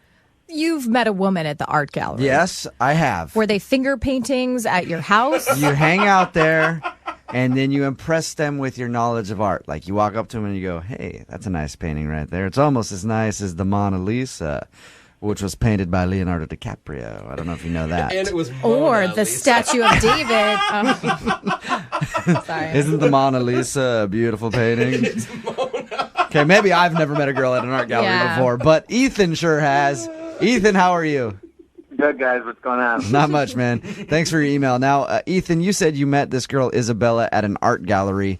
Like, you just happened to see her there and went up and talked to her, or? Yeah, she was just at the art gallery, and so was I, and she was just absolutely stunning. Just one of those where you stop and take a moment, and I decided to approach her, just get a closer view, and the way she was looking at the art, the look she had in her eyes, I wanted her to look at me the way she looked at the art. Let me ask you this, Ethan. You weren't admiring her like she was a piece of art, because right now it sounds pretty creepy. Like you're. No, I was subtle about it. I'm a romantic at heart, and just seeing her, I was hit with something, and I wanted to go over and try to find a way to ease myself into the conversation. Maybe not the Mona Lisa line, Jubal, but. Well, hey, next time you're at an art gallery and you see a fine woman, you feel free to use that. It works every time. I'm going to steal it. That's what I was going to ask you. Did you work? I mean, there's a lot of opportunity for really bad lines when you're meeting a girl at an art gallery. Did you try something like that, or did you just introduce yourself and say, hey, I think you're cool looking? No, I walked up and I stood by the art for a little bit, so not to just jump in right away, trying to be as smooth as I can be at least. And I said, hey, what do you think of this piece? What do you see in the art? And her answer just, again, struck me. She said, it's not what you see when you look at the art, it's what you feel. Oh. Wow. And what you should have said was, you really don't have an answer, do you? Because that's what I think she was telling you. For me, it was an unbelievable answer. Okay. And we started to talk, and I asked her, hey, would you mind if we walked around together? Nice. So we walked around. Mm-hmm. She was just so sophisticated. You could tell she was worldly. I mean, her voice was just so lyrical. There were a few times when we were standing in front of paintings, I would just close my eyes and just listen to her voice. Okay, all that's right. creepy, dude. Ethan, I'm going to go ahead and be honest with you. Everything that you're telling me makes it sound like you were kind of creepy with the way you've described yourself, staring at her and close. How long are we talking about closing your eyes and listening to her talk? Was it just a little personal, like a long blink, or you were sitting there just kind of sniffing the air, taking in her voice? No, it wasn't like a minute at a time or anything, but there was a few times I caught myself just being carried away in her voice. And I know in today's culture and everything, it's all about hooking up and everything like that, but, I was looking for that connection with her. It just was instantaneous. Okay. Tyler, I like the fact that you're romantic, but was she responding to it? Because it can be sort of off-putting, especially on a first date. I get that, and, we had a great time. We were talking and chatting back and forth. There was an awkwardness, and even afterwards, I did tell her as she was getting up to walk out and we were saying goodbye, I said walking into the art gallery was the best decision of my life. And I know it was ridiculous. Yeah. I get it. But when you meet a girl and it feels like it's a once-in-a-lifetime opportunity, or at the very least once in very few years where you make a connection like that, I just felt like I wanted to be honest with her and pull out all the stops and let her know exactly what I was thinking and feeling at that moment. Yeah. Good for you. Don't be bitter like the rest of us. No, be romantic. Stay optimistic. Like you said, when you see a nice girl and someone like that and you're feeling something, sometimes you got to pull it out. Oh, come on. That's not what he said. That's what. That's your... I don't know. I did that, but who knows? It may have ended different if I did that. Yeah. But I didn't get the feeling there that we were done or anything, because I actually asked for her number, and I said, you wouldn't mind me giving you a call to see if we could do this again sometime? And she said, sure. And she gave me her number, and I called her a few times and there's just no response, and I want to find out what it is that's keeping her from giving me a call back. Yeah. All right, well, we'll play a song, come back, call her, and get your second date update, okay? All right, man, I appreciate it. All right, man, just hold on the line. Moving 92.5. Brooke and Jubal in the mornings. Second date update. Before we get into the second date update, I want to say this. I'm glad that Ethan emailed us because he met Isabella at an art gallery. It proves one thing. The man knows his art. And that's why he's a listener to this show. He's scholared. Oh, are we the Picasso of the radio world? I think so. Yeah, I'd like to think of us that way. Funny looking and messed up. We when are the you see it up Picasso close. of the fart joke. Okay. Abstract fart jokes. Yeah. All right, Ethan, are you about ready to call Isabella? Yeah, I'm a little nervous. I hope I didn't screw things up. Just to catch everybody up, Ethan met Isabella at an art gallery. They hit it off, spent the whole day walking around together looking at art, but he hasn't heard from her since. The way you've been talking about her this whole time, like you're infatuated with her, and you were just, maybe you came off a little too strong. Yeah, I'm not going to deny it. But like I said, there was that moment, and I was caught in just being out on a ledge, and I decided to jump. You talking about at the end of meeting with her where you said, I'm really glad I walked into this art gallery today. It's the best thing I've ever done. I think I said this is one of the best decisions in my life in my defense, but I may have said this is the best. All right. Well, we're going to give her a call right now, see if we can get her on the phone, and ask if she remembers your magical day. Sounds great.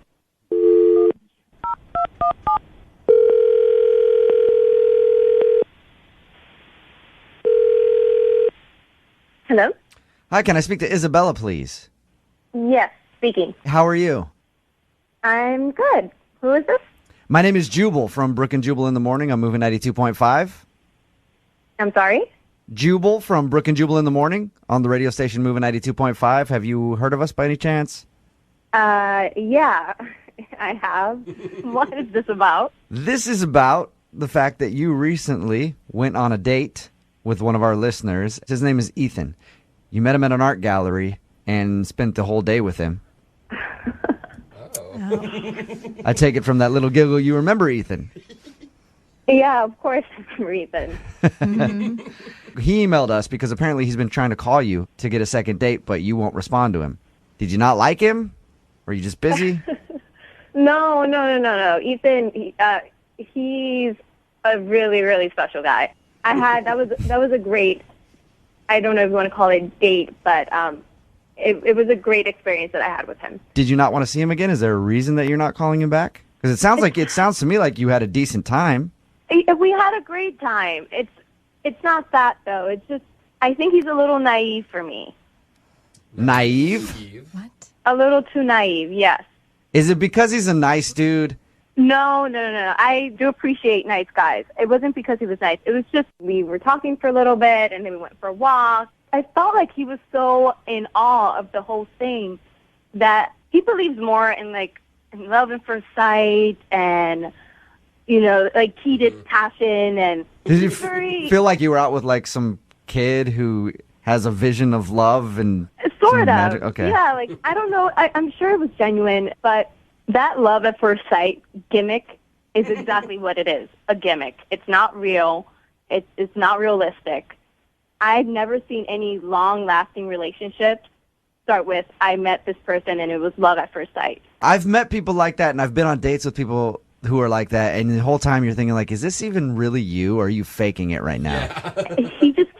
I felt like we were kind of reliving some sort of fairy tale. I know it sounds so cheesy, but I just think he has this view of how it should be, and I don't agree with it. I hope he can make it into a reality. I hope there is a girl out there for him that can deliver that for him. I just know I'm not that girl. Let me ask you, if you could tell anything to Ethan, if you could give him any advice on how to date, what would you say to him? I would just say maybe take it down a notch and just show your real self. Interesting. Now, I want you to actually say that to Ethan, because Ethan's on the other line with us and has been listening to what you just said. Are you serious? Yeah. Hi, Isabella. How are you? Good to hear from you. Oh, hi, Ethan. How are you? I do believe in romance and fairy tales, but I'm not the guy that thinks it happens with everyone. And it's never happened with me like it happened with you. I mean, just listening to you talk, there's a reason why those stories and movies exist. And out of all the people I could have met that day, I met you, and we had an unbelievable connection. All right, Isabella, I'm kind of getting what you're talking about now. Ethan, it sounds like you're reading a script from a movie. It's genuine. I can't help. I'm smiling here, even though I heard that, it didn't go the way she wanted to. I guess I could be more jaded and cynical, but No. worst case scenario is about. I mean, maybe I'm wrong, but at the very least, we owe it to ourselves to see where this goes. I'm not trying to be cynical. I just feel like we can never live up to that first date, and I feel like I feel like I'm just gonna ruin any expectations you had. Don't worry about know what me. I mean? I would rather make an effort of it than wonder what could have been. I don't want to be 20 years from now. I'm still wondering about Isabella, who I had a magical day with, and what could have been Is if that what she you're looking didn't for? think this A was too magical perfect. relationship? Is that what you want? Because if that's what you want, it's not realistic, and I can't give that to you. No, I'm not. I don't think we're going to get married in Vegas in a week from now. I just think when you have a connection with somebody that you want to explore it. I'm not looking for a perfect life with no fights or anything like that. But I will tell you, we seem to be real similar people, and just had a connection that I don't know that I've felt very often in my life. It was very special, but Isabella, a lot of relationships, I don't know how many you've been in, but they start off wonderful like that, and then they get to normal and everyday mundane stuff. So don't worry. If you go out with them a few more times, you'll probably get there. You'll get to the, romance is dead, it's kind of boring, I mean, you're going to get to that point eventually. I don't want to ruin it for him. I think that's what he wants. Don't worry about me. Listen to him. Jubal makes sense. Don't worry about it ruining me for anything. It's just, let's go out and have some fun. Yeah, again. you guys can We'll get get the boring shortly. It could be the best of both worlds. He can have his romance, you can have your hatred toward the whole thing, and you both can get along. Just give it one more shot. That's all Ethan wants. I will pay for a second date, Isabella, if you'll go out with Ethan one more time. There it is. All right, fine. You'll I'll do it? One more try. I'll do it. Yes! A successful second date. Yes! But I promise I'll make it as normal and as boring as I possibly can. Thank you, guys. Isabella, I just want to challenge you when you go on your second date. Just give love a little bit of a chance. You'll see that you and Ethan can go out for dinner This is so ridiculous. and bite into a lifetime of wonderful memories. It's not is that doing anything for you, Isabella? No. Moving 92.5 wants to make you scream like this. And this. Oh my god. And this. We're going to Vegas! It's Jubal's birthday party in Vegas. Want to go? Oh my god! Just listen weekday mornings to score your seat on the plane. Every hour on the 10s. That's every hour on the 10s.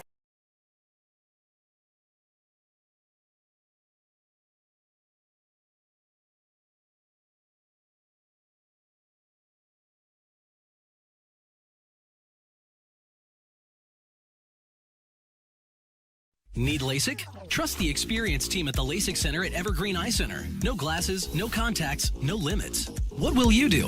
LASIK at evergreen.com. It's Brooke and Jubal in the morning, and out of all the segments that we do on this show, probably one of the most popular ones, we don't do it very often, is the second date update. I love People these too. love these. We don't do them a whole lot because usually after a second date update, the people just hate each other. But sometimes they actually contact us to give us an update on how things went. Cool. So we're going to play a second date update for you right now. And then after you hear it, we'll have the person on the line to give us an update. So here's your second date update right now. Moving 92.5. Brooke and Jubal's second date update.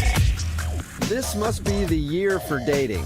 Why do you Because say that? it seems like every single email that we get in for a second date update this past year has said, "This is the best date I've ever been on in my entire life." So everybody's apparently having the best dates of their entire life this year. Wow. Why are we getting so many emails for second date updates then? I don't know. But Cassie, who's on the phone right now for a second date update, said that she had the best date of her entire life. I used to say bold statement, but I don't know that it is anymore. Maybe I the don't bar think is so. just low enough, finally. Yep. So, Cassie, why don't you tell us about your best date of your entire life? Hello. All right, Cassie. How are you doing? You sound like you're still smiling, Cassie, so that's good. Yeah, I am, and I'm trying to still. You're obviously not getting a call back, but that's cool. Yeah, it kind of sucks, but hopefully you guys can help me. Yeah, we'll see. We do help a lot of people. No, we don't. Not really, No. but we'll try. So tell us a little bit about the dude you want to call today. Who'd you go on a date with? His name is Levi, and we did go on a lovely dinner date. Oh, the best date ever. It really was, until he just stopped contacting me. Yeah, and that usually makes it a lot worse. So, all right, Cassie, like I said, everybody seems to be saying they've had the best date of their entire life. Why was it so special? We went to a really nice restaurant. Okay, heard that before. Don't be bored with her story. Listen to her. Go ahead, Poor Cassie. Well, I hear most guys say they don't want to invest too much in a first date, so it is a nice thing when it's a nice restaurant that isn't cheap. Okay. Good point. So it was really nice. The dishes were like at least $30-$40 per person. And he did everything that, like a traditional mom would tell you to look for in a guy, like pulling out the chair for you, opening the door for you. He even, was so weird. He even, stood up when I came back from the bathroom, and I've never experienced that before. I was like, wait, what's going on? Are we leaving? Yeah, That's time really to go. funny. For I am a gentleman. I stand when a woman enters the room. I'm waiting for you to be seated, and then I will take my seat as well.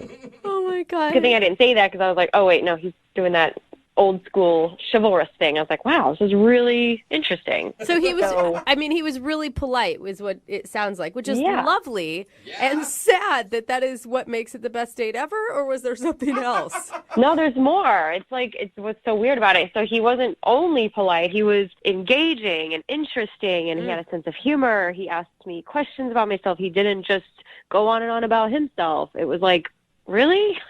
He had my interest. Yeah, it sounds refreshing and lovely. Sounds like you went out with a knight of the round table who has learned to travel to the future. No. Yeah. Maybe that's why he's not calling you back. He had to go back and fight some dinosaurs? dragons or really? something. Whatever they were fighting, I don't know. What goes on in your head, dude? It sounds like a true gentleman, Cassie. So Anyway, the dinner date was awesome. Everything ended well. I mean, big bill, I'm sure, because we ordered everything. And then we were walking out, and he was like, I really don't want this date to end. Do you? And I said, actually, no, I'm having a really good time. Oh, that's such a nice moment. Cute. But I thought he was I was like, okay, is this the point where he's going to ask me to go back to his place? And then that's going to just be, everything downhill from there. And I was waiting for it. But he said, well, let's just get in my car and we'll go find something fun to do. And we ended up at a mall. What? I thought you said something fun to do. Why were you at a mall? Yeah. Well, it just kind of ended up in our conversation. We were just yapping about something. And I was like, oh, you know what? That actually is not a bad idea. There's something I wouldn't mind, stopping at Sephora, pick up a couple things that I know I need. Okay, Cassie, now we're running errands on our date, okay? I don't know. Well, it was an excuse to keep the date going. He suggested mall, and I was like, sure, why not? And so you took if you him tell to me Sephora. after you did that, you guys went and picked up some dry cleaning, I'm going to lose it. This sounds like an amazing time. So we went in the mall. I stop at Sephora. He actually goes with me, which was weird. Usually, a guy would just be like, I'll be out here. So I go and get my stuff, and he just, butts in front of me and puts his credit card down and buys it for me. Nice. Whoa. Yeah. $50, of, cream and foundation and stuff. I'm like, wait, what? Why are you doing this? And he's just like, oh, I just want to see you smile. Aww. You're like, okay, sir, come with me to the next store then. I will Okay, smile even bigger. It does sound like the best date of your entire life. I wish somebody would take me out and just buy me things. Yeah, actually, it did continue. I went into another store, and I was like, surely he's not going to keep doing this. I just saw something in the window. I was like, oh, that looks cool. And what do you know? He buys that for me, too. Baller. And I kept trying to say, stop, you don't have to do this. This is and he's like, no, please let me. I enjoy giving, and, I'm enjoying my time with you.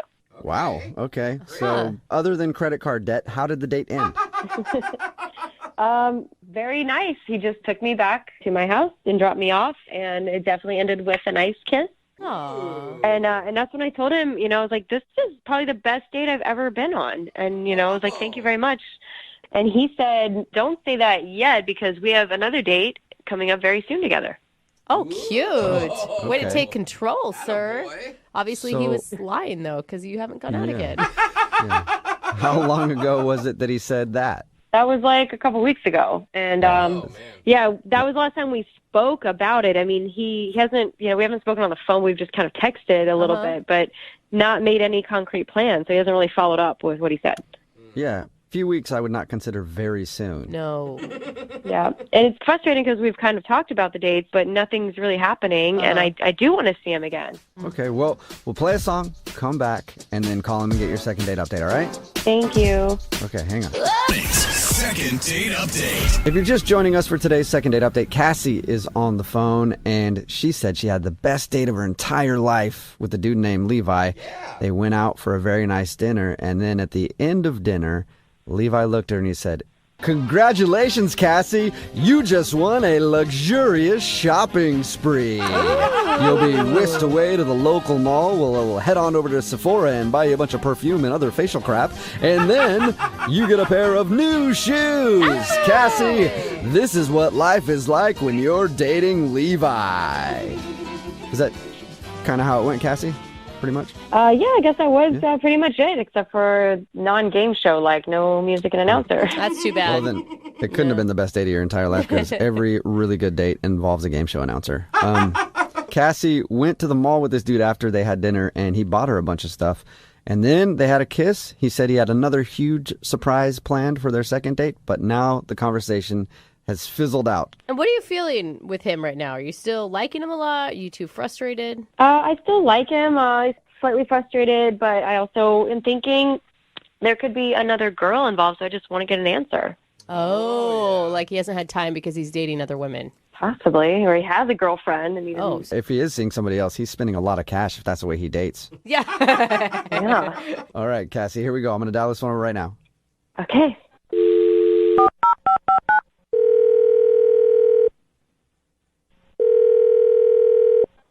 Hello. Hey, can I speak to Levi? Yeah, this is him. Hey, what's up, man? How are you? This is Jubal from Brooke and Jubal in the Morning. From what? Brooke and Jubal in the Morning. It's a radio show. Oh, okay. Have you listened to the show before? I have not. Okay, cool. Thanks. Don't blame you, Yeah. Levi. I don't even want to listen when I'm here, you know? No, it's not personal. I'm just not a big radio guy. Yeah, but for me, it's personal, though. Anyway, let's not talk about that. I want to talk to you because we got an email from one of our listeners about you. You got an email about me? Yeah, it's from a girl named Cassie. Cassie emailed you about me? Yeah, she did. We do a segment on our show called The Second Date Update. So Cassie says that you had a wonderful date together, but you've kind of been blowing her off recently, and she feels like you don't want to go out again. Wait. I just want to clarify. Other people have done this, right? I'm not the first guy that you've been contacted about. Does that make you feel better about the situation if other people have done it before you? Well, I just want to make sure that, I'm not the first. No, but you're the best, Levi. Yeah. You're not the first. We do a lot of these. Okay. First of all, I just want to say that my date with Cassie was the best date I've ever been on, and I had a great time, and I really, really, really want to go out with her again. I'm just not ready. You're not. Why aren't you ready? Well, to be completely honest, I'm kind of broke. That first date kind of tapped me out, and I'm trying to save up enough money to take her on a second date. No, dude. Levi? I thought you were some baller or something. Why are you paying for all this expensive stuff if you don't have the funds to do that? Like buying her the makeup and the shoes. Oh, she told you about all that stuff, huh? Yeah. Yeah. Yeah, we talked to her about your date. She said you guys went to a really nice dinner, and then afterwards you took her to the mall, and you were like, "Throw it in the bag, girl. Buy you whatever you No, want." look, it's not really a big deal, guys. I got a second. I'm driving for Uber now, and so between that and my real job, I really think that it's going to be easy to take her on dates like that. I just wasn't planning ahead because I didn't know I was going to meet her. Did you say you just got an Uber job? Levi, you took a second job in order to take Cassie out again? Yeah. Oh, man. That is so sweet and so wrong all at the same time. Yeah. No, it's not. I mean, look, let's be honest. What's money for if not to, like, spend it on people you like? Sounds like money for you should be to save it, but... Yeah. You realize when you go out on a date, you don't have to break the bank, right? Well, you don't know Cassie, but she's definitely worth breaking the bank. I mean, I'd even rob a bank. Not a big bank, but like a small bank. Not a big bank, but a medium-sized bank. That's illegal, but sweet. Yeah. If you don't have the bank, don't spend it. No? No, I get that. It's just, I think nowadays, it's just a nice concept to be able to take somebody out. And if I'm the one asking them out, I want to be the one who can, like, make it a date. Okay, I agree with you there. I do. I think that if you're the one that's asking, then you should be the one that treat. But she likes you for a lot of reasons, and there's a lot of other less expensive date options than taking them to the mall. Like, you could go, I don't know, to coffee, man. Yeah. I mean, I don't know. In the dating climate nowadays, I think too many guys are content just being, typical. And I wanted to wow her, and I still want to wow her on our next date. That's the point. And this promotion that Uber's offering right now, if I give 150 rides in a 3-week period, I get a bonus $500. So I was out last night until 4 a.m. giving rides to a lot of drunk people, and it was totally worth it. Dude. Levi, I think that is so kind, but you're missing the point. That's not how you wow a woman. It's not with money. You wowed Cassie because you listened to her, that you engaged her, you pulled the chair out for her, you made her feel respected and important. Well, regardless, guys, of like what we agree or disagree on, can you do me a favor and just let Cassie know that I am totally on board for another date, and if she can just wait a few more days, I'm going to give her the best next date ever. Oh, okay. Well, I'll let her know, but you kind of already did because she's actually on the other line listening and wants to talk to you. What do you mean? I mean, we have multiple phone lines, and she's been on one of them listening to you talk. Oh. Hello. How you doing? Oh, look, and there she is. Yeah. Modern technology. Isn't it awesome, Levi? Hi. Hi, Levi. Have you been listening long? Yeah, I listened to everything. There was no time where you stepped away from the phone? No, I heard it all. It's okay. I'm really glad to, just hear something because, I was really starting to wonder and just think that, okay, maybe there was another girl or you lost interest or I did something. No other girls. You are the only girl I want to hang out with. I just really wanted to show you a great date. And I get that. I think that that's amazing. I really, really, after hearing your story now, I'm so amazed that you would go to that extent. But you really, you don't have to go that crazy. I mean, especially we're just getting to know each other. We should focus on getting to know each other, not just about the money. I mean, you're really awesome. I want to spend time with you. Well, let's say on our next date, I got you 2 pairs of shoes instead of 1. I mean, you're not going to turn that down, right? Okay, that is not necessary. I eventually I'm going to run out of places to put things if we keep it up like that. Well, we could get slippers. They're more space efficient. Yeah. Or you could take a third job and build you a new closet. No. Levi, it's almost like insulting to her. She's more than just wanting shoes, man. She wants you. She wants your personality. She wants how you make her feel. Not only do I want to listen to Cassie and hear and respond with her, but I also want to be able to buy her things because that's the total package and that's what women dig and that's awesome. No, you got me excited about it. I can't wait to meet a dude like that. Well, Cassie, but Levi, you're enough. That's what I'm saying. You're enough. You don't need the other stuff. You are the total package without the shoes. Yes, exactly. You don't. I mean, it's going to be detrimental. Like if we were in a relationship and you were just busy working all the time to make the money and then just giving me gifts, if I don't have a connection with you because you're gone, then that's not the total package. That's like a lopsided package. All right. When we were at the door, after we kissed, you told me that was the best date you'd ever been on, right? Yes. And that was because I got you the stuff at Sephora, and I got you the shoes. You are listening. No, it's not because of that. That was just like an extra, like, icing on the cake, totally unexpected, but I was already interested in you from our conversation at dinner and how polite you were. I mean, if you were rude and awful and then you said you want to take me shopping, it would have been weird. I probably would have said, no, I'm good. I don't want to spend any more time with you. Oh. So it wasn't the money. See? Okay, I hear you. It wasn't the money. But just so you know, I've been saving up a lot for our next date. Oh, my gosh. Yeah. And he's been driving until 4 in the morning, carting around drunk people, just trying to make some cash so he can take you out again, Cassie.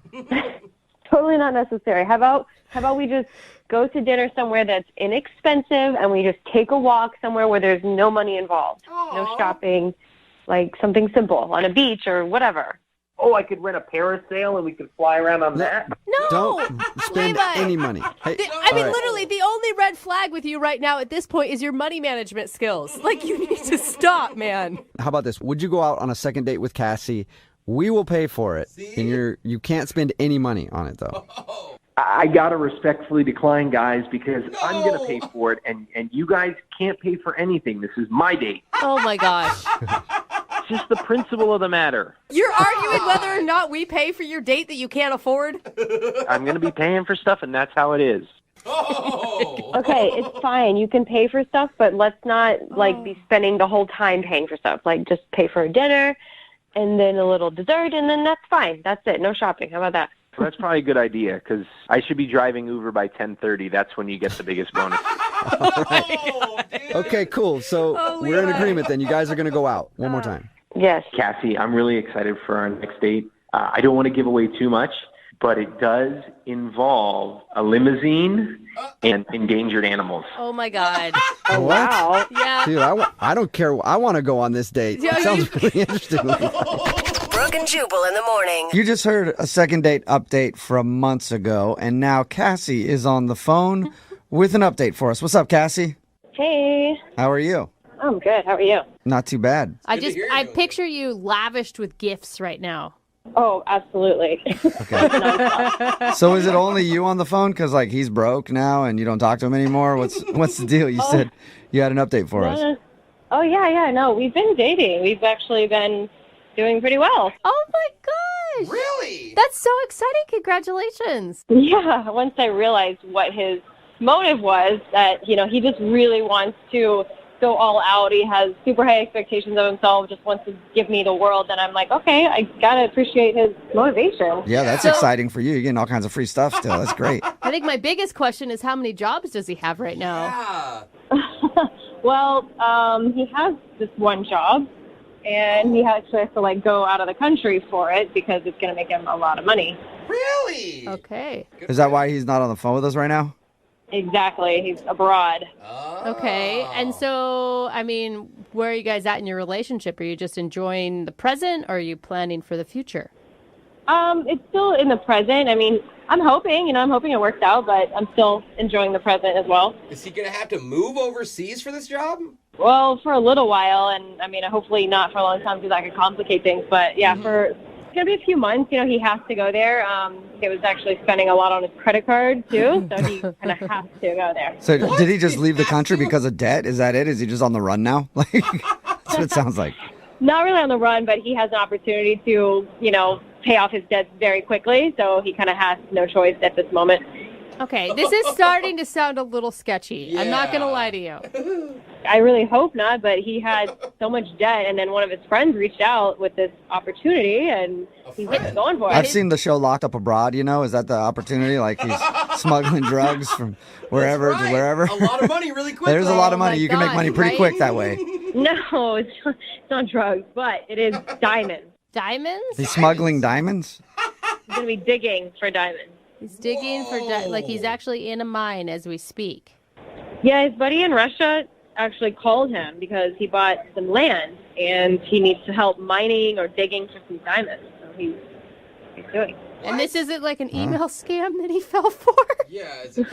No, it's his friend. I mean. Okay. So this is either going to turn out really awesome or it's going to be one of those things where you're like, remember that idiot I dated who fell for that Russia trap? Never came back? Yeah, I know it sounds a little sketchy, but, you know, he's he's this kind of guy. He's so extravagant. He just wants the best, and he's willing to do anything. He wants the best for me, and so he's just not going to stop until he gets it. Even if that means getting kidnapped in Russia.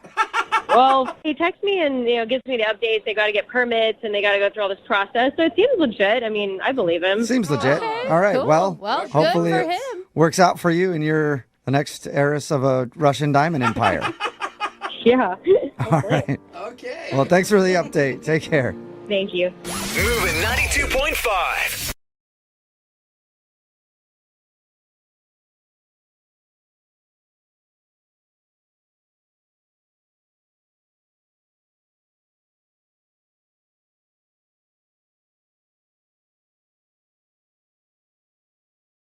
Need LASIK? Trust the experienced team at the LASIK Center at Evergreen Eye Center. No glasses, no contacts, no limits. What will you do?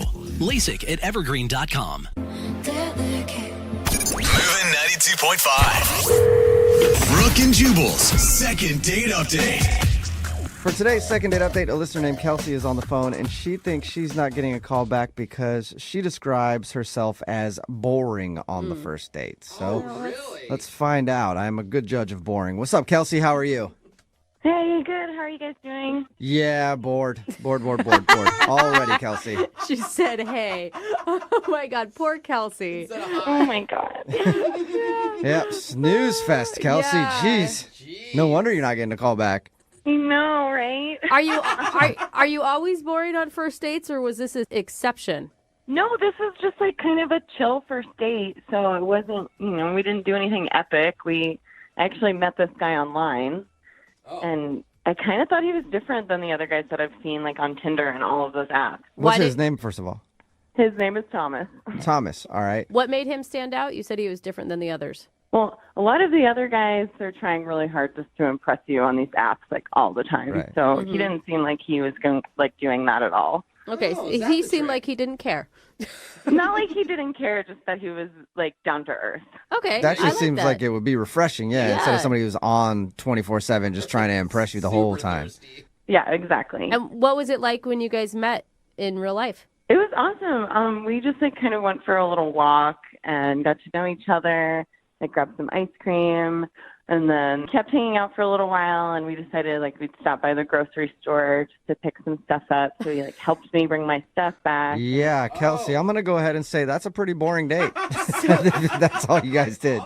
Well, I mean, it was like a stop on the way. We didn't plan to go to the grocery store. It just kind of happened. I think that's kind of cute because doesn't it mean that you guys extended your time together longer than you had expected?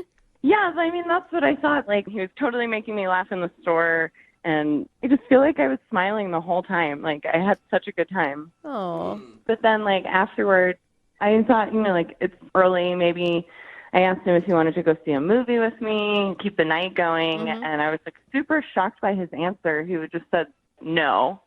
Oh. Just like that, just straight no? Wow. Yeah, he was like, no, I have to go home. Wow, that's harsh, man. Yeah, I mean, what did you say back? Well, I kind of just like stood there, and I'm really awkward too, so I was like maybe gonna go in for like a little bit of a hug, but he just left. Wow. I feel like you weren't boring on the date. I feel like you must have done something to make him angry. I mean, not into you. Yeah, you're trying to hang out with the dude even longer than what you normally were. You invite him to a movie, and he's just like, no, and then splits. Like, I feel like you made him angry. I don't know what I did. Wait, I mean, he seemed fine up until what point? Did you notice a change at any certain point? Well, like towards the end, I kind of felt like he was getting a little bored, so that's why I wanted to switch it up and maybe go to the movies. And then I guess it was too late for that. Yeah, I mean, You didn't make him buy your groceries or something, did you? No. Okay. It's not that out there of a question. Yeah, We've that had is- people who have done things like Yeah. that. I'm just making sure. maybe he's simply a guy who doesn't want to move too fast. They do exist. Or maybe he just didn't feel the chemistry. Maybe he hates movies. There's a lot of possibilities, There is what you we're go. saying. Yeah, I'd like to figure it out. I mean, I'm sure you've gone through everything in your mind. Do you have any idea what it could be? The only thing is that I think I might have like bored him a little bit. Oh, too right. boring. But like, I swear I'm fun.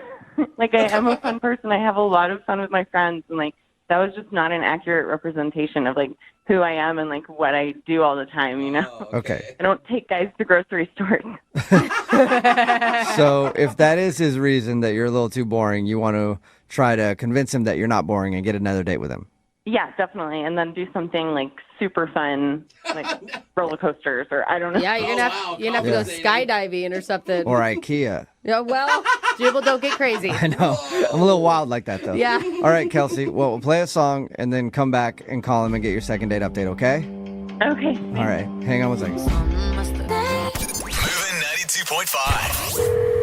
Brooke and Jubal in the mornings. Second date update. Hopefully the second part of this second date update isn't going to be as boring as the first part. If you missed it, Kelsey is on the phone. Pretty boring name. Poor thing. And she wants to call a dude named Thomas. Even more boring of a name. And I guess her first date with Thomas was pretty boring. That's the way she described it. And that's why she thinks she's not getting a call back. They just kind of went for a walk, and then they had to stop by the grocery store for a second. And then she asked if he wanted to go to a movie with her, and he just straight up said no, and then went home. So Kelsey is assuming that she was a little too boring for Thomas, and we're going to get him on the phone and find out if that is, in fact, the reason. Kelsey, are you still awake, or are you bored? Okay. Still here. You know, Kelsey, we never asked you. I mean, have you tried to get a hold of him? Yeah, I texted a couple of times, and I don't want to seem like too needy, so I just kind of stopped. And he hasn't responded at all? Not at all. Okay. Oh, man, rude. Well, I'm going to dial his phone number right now and see if we can figure it out for you, Kelsey. Here we go, okay? All right, thanks.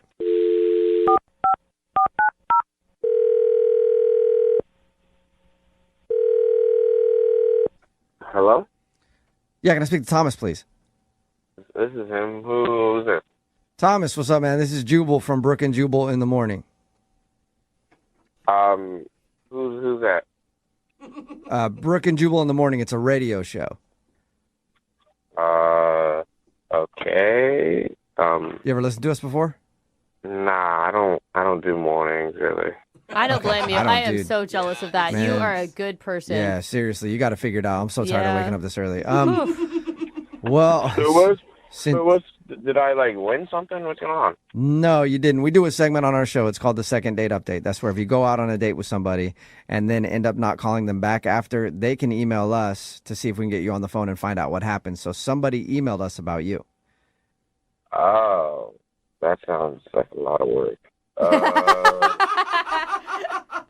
It is a lot to get a hold of somebody, but it's usually because they really liked the person. Any idea who would have emailed us?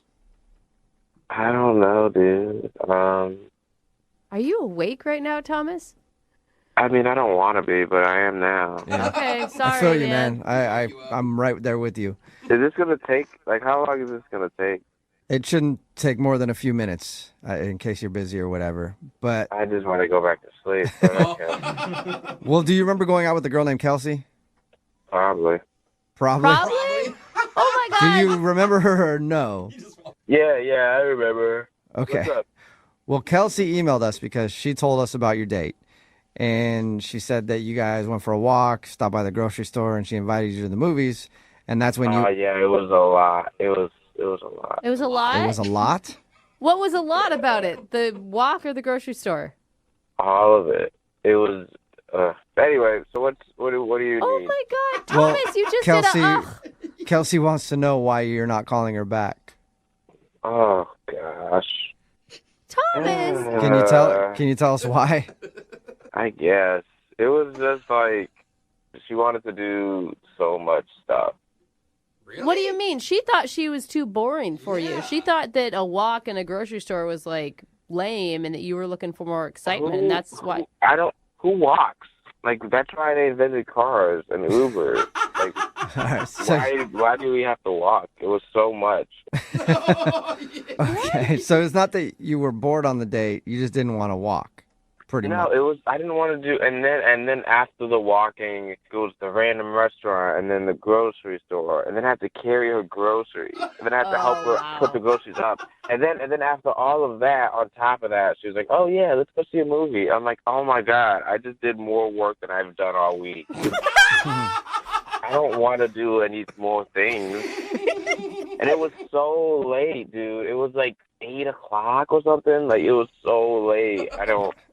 I don't like it.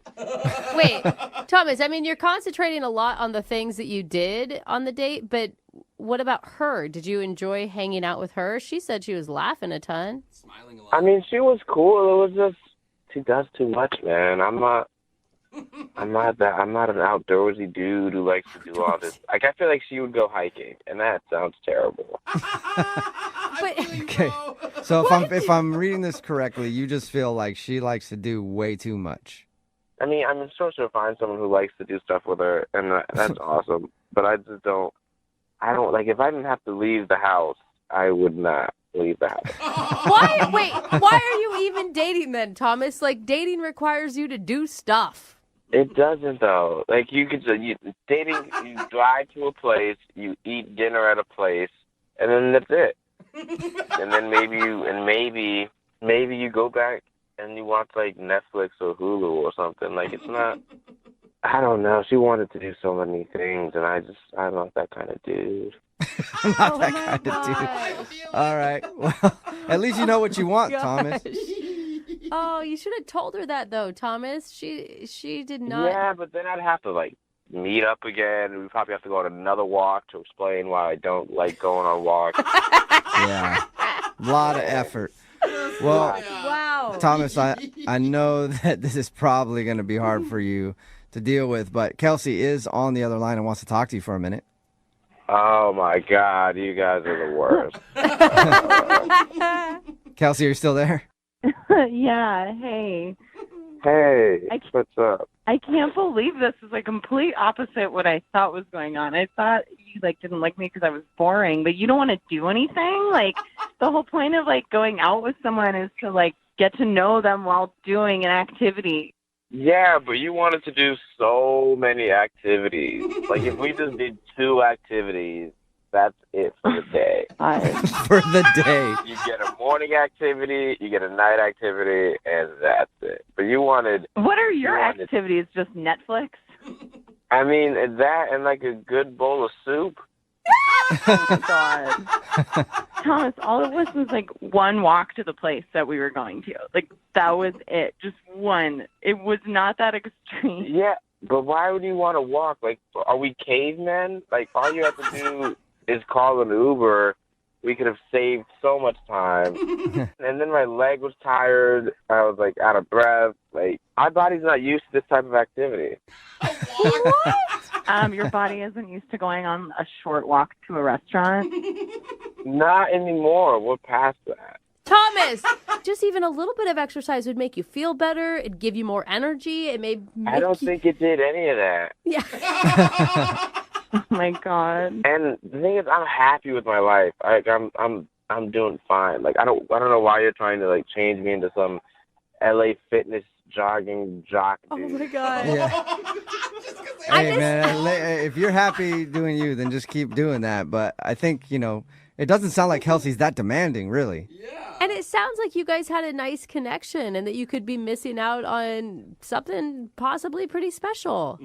I don't know. I just want someone more my speed. I feel like she's too extra. She's always like this, bam, bam, bam. I just want one bam. I do normal things that normal people do that walk places and who like literally use their body. It's not that difficult. I use my body to press the Uber button. That's enough. Oh my God. Thomas, you sound like a human sloth is what you sound like. I'm okay with that. Well, Sloths are adorable. Sloths are pretty cute. I'll give you that much. Thomas, would you like to go out on a second date with Kelsey? We'll pay for it. I mean, you don't even have to leave the house. I'll just send you a gift card to Netflix or something. Get food delivery for you, Thomas? I mean, I don't know. I feel like she'll trick me into doing something outside. Trick me? I don't know, dude. I'm kind of cool. All right. Kelsey, well, you got your answer.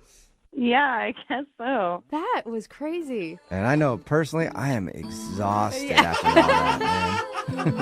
Brooke and Jubal in the morning. The text in at 78592 says, Thomas and I sound like soulmates. I know. Talking about today's second date update. If you missed it, Kelsey wanted to call this dude named Thomas. They went on a date. It didn't actually last very long. They just went on a short walk together and then stopped by the grocery store. Afterward, Kelsey asked Thomas if he wanted to go see a movie with her, and he just said no. Mm-hmm. Yeah. And she thought that maybe he wasn't calling her back and wasn't interested because she was being too boring on the date. So we got Thomas on the phone, and he told us he didn't think Kelsey was boring. In fact, he thought the opposite. She was way too active for his lifestyle. He doesn't like doing anything. Yeah, I feel like a lot of people hit it, nail on the head here, texted in like, pretty sure his mom still must do his laundry for him. Yeah. And someone else brought up a good point, like, imagine this guy in bed. Yeah. Not fun. Probably doesn't even want to do it. No. Yeah, the kinky is just rolling over to him. Yeah. He said he didn't like the fact that they had to walk to the store and he wasn't used to doing that much activity. He said he wants a girl that's more his speed and said that she was just a little too extra for him because the walking, mostly. He's a very lazy dude, but at least he's comfortable in his laziness. Yeah. No second date because Thomas thought she would trick him into doing more things if he said yes. Yeah, like go hiking. Well, and see, that sounded like the worst thing ever. That is the worst thing. No. I mean, I can relate. I think a lot of people can relate to this guy. Oh my God, Thomas should be dating a sloth. Is what Thomas should be dating. Yeah, probably. Anyway, hopefully he finds that. If not, I think he'll be fine just by himself sitting on the couch. Totally fine. It's true. Moving 92.5. It's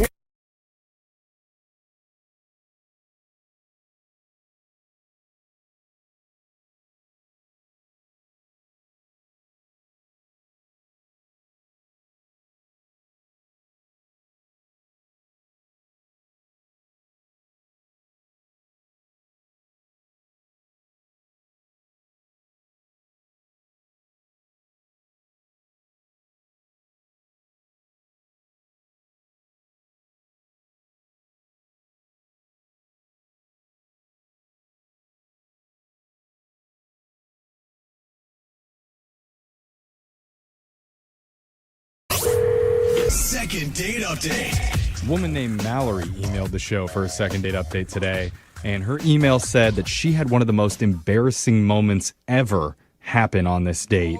So she's 99.9% sure it's the reason that he's not calling her back. Oh my gosh. That's a pretty high percentage. I would go for sure. Now, she didn't say what it was, but Mallory, I'm guessing you went to McDonald's and didn't have enough to order off the dollar menu?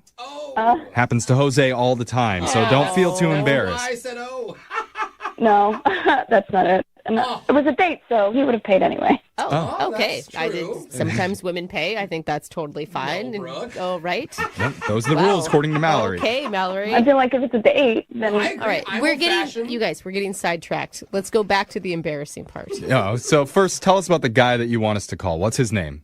his name's Danny. Okay. Danny, okay. How'd you meet Danny? I met him when I was out at a bar with a bunch of friends. Okay. And he was kind of chatting me up at the bar. And near the end of the night, he was like, hey, I feel like I'm having a really good time with you, and I would love to hang out with you again sometime. So he took my number. Pretty classy. Yeah. I mean, usually when you hit up somebody at a bar, it's like, hey, you want to come back to my place tonight? Yeah, I mean, he was a really nice guy, and so I gave him my number, and It sounds pretty embarrassing, that whole... I'm working my way up to that. Oh, okay, sorry. Keep going then. So he was like, why don't we go back to the bar where we were hanging out the other night? And you didn't remember where that was. Oops, embarrassing. Awkward. No. Oh, okay. I'm still waiting. Still remembered. Okay, so you remembered the bar and you went back? I went to the bar, and he was like, I wonder if you'd be up for playing a little game. And so I was like, sure. And he said that he had this game called the Epic Yarn Challenge. The epic, like yarn, like string yarn?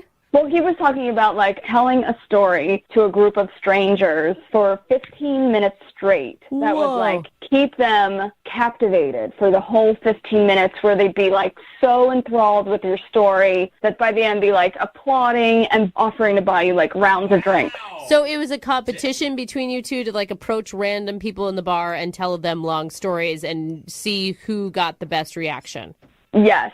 So I was just like, yeah, I think, why not? I have something that could work for that. So who went first? Did he go first or you? So, yes, he went first. And we're sort of like in the back area. There were like 3 tables. And he was starting to tell the story about how, like, when he was back in high school, there was this girl that he like fell in love with, and he always wanted to ask her out, but she actually moved away before he had a chance to do anything, to like approach her or talk to her. It sounds like kind of a boring story so far to me. Yeah, I kind of tuned out. Yeah. Yeah, I agree, but like for some reason, everybody in the bar was totally captivated by his story. Like they Drinking does that to you. Anything's interesting when you're drunk. Well, it just sounds like he was like charismatic. Yeah, exactly. He was telling the story better than I am now, but he was just like, she came back and he finally had a chance to talk to her, and that girl is in this room right now. What? So he turns to me and he was like, I've loved you since high school. And he gets down on one knee and proposes to me in the bar in front of everybody. Oh, my God. I didn't know what to do, and I was just like, yes. So you're engaged to a guy who's not calling you back? Dude, I'm into it. I'm applauding already. He made up this whole story just to get the best applause in your guys' little story competition. Yo, was it made up or was it true? It was totally made up. I mean, everybody's so on board with this. I don't want to ruin everybody's time, and I thought it was hilarious. So then what was your 15-minute story? Yeah, how do you follow Well, I that? didn't even have to do my story. He totally took it over, so I didn't get to do a story. All right. So how did this night end? Where's the embarrassing part of this? So people were buying us drinks, and he, like I said, he's like a real outgoing, very charismatic person. People were talking to both of us, but more talking to him, and I don't know, I kind of was drinking more than I usually do, I guess, and so I got drunk. Yeah. And nice. At the end of the night, he's like, let me take you home. Ooh. Because I was drunk, but he was very kind and gentlemanly about it. And I was having a great time, and we were laughing about the whole entire situation, how well he pulled that off and everything, and laughing so much that at one point, so this is the embarrassing part, I laughed so hard that I peed. You peed your pants? Right on the seat of his car. Oh, no! Oh, no, you peed your pants on your new fiance's car. Welcome to married life. Welcome to married Yeah, it was bad. And he even pulled over, and he grabbed a rag in his back trunk or something. Did it ruin the vibe, or was he cool? I mean, he was really understanding and nice, and he wasn't angry, or he wasn't I can't believe you just ruined my car or anything. He wasn't mad at me. Probably wasn't a very nice car either. Oh if he's my not God. upset. I am mortified for you. Honestly, I have no idea. I hope it wasn't too nice of a car because I peed in it. Oh my God! Whatever. If only It's a you would've had, geoprism. Who cares? If she had a bottle of water or something to spill over yourself on accident, I just spilled this water God, everywhere. Brooke, you are the worst in embarrassing moments. I feel like you peed in several places and didn't tell people. You don't tell people. Don't trust Brooke now. If she's ever carrying around a bottle of water, now you know. I'm just saying. Okay. You need a cover up. Okay. It's too late. So, Damn it. how long has it been since you've spoken with Danny? It's been a week. Yeah, you're the pee girl. I'm pretty sure that he doesn't want to talk to me ever again after I peed in his car. Yeah. I don't know, I'm hoping that maybe he would give me a second chance, because I really... You deserve one. You do. I agree. Yeah, you All played along. We're going to get this for you. Yeah, we're going to play a song. We'll come back, and we'll call your fiance, Danny, and try and get you a second date update. Okay, Mallory? Okay. All right, hold on. We've got one of our listeners named Mallory on the phone for a second date update. And Mallory went through a big range of emotions during her night out. Yeah, she did. She was challenged to a storytelling competition at a bar and never even got a chance to tell her story because her date Danny stole the show with a big tale about a girl in high school that he was in love with, and she didn't know it for all those years, but now she's in the bar with us that night. And he got down on a knee and proposed to Mallory in front of everyone. I would cry. Oh if my I was God. just in the crowd. I would have teared up. The reason that he did it was to win the bet that they had made and to get some free drinks, which he did end up doing. Lots. So Mallory got kind of drunk, as engaged people tend to do. More than kind of. Yeah. Wasted. And he took her home that night, and on the way back, she was laughing so hard in his car about what had happened, she peed on the front seat. Oh, no. So Mallory feels like she may have ruined the night. But Mallory, let me just tell you, don't feel embarrassed. Really? All right? Okay. I've peed on many men's seats before. And I've come out just fine. Yeah, I think that's a different situation. Yeah. I think he'll give you another shot. No, I don't think so. I mean, he's obviously not returning her calls for a very obvious reason. But men are the worst at peeing places when they're drunk. They're way worse than women. You have to have some sympathy if you're a dude. Guaranteed he's peed in at least a corner of a bedroom at some point, right? Yeah, I'm sure he has, but it's just, I don't know, I really like him, and I'm hoping that he'll give me a second chance. Yeah. Oh my God, he better. I mean, if you're cool enough to be proposed to on a first date in a fake proposal, he should be cool enough to have some real pee on his seat. Maybe you should offer to let him pee in your car, and then you're even. If that's what it takes, I guess so. All right. Well, let's get him on the phone right now and see if he's up for it. We're going to call him and get your second date update, okay? Okay. Okay, I'm dialing it right now. Here we go.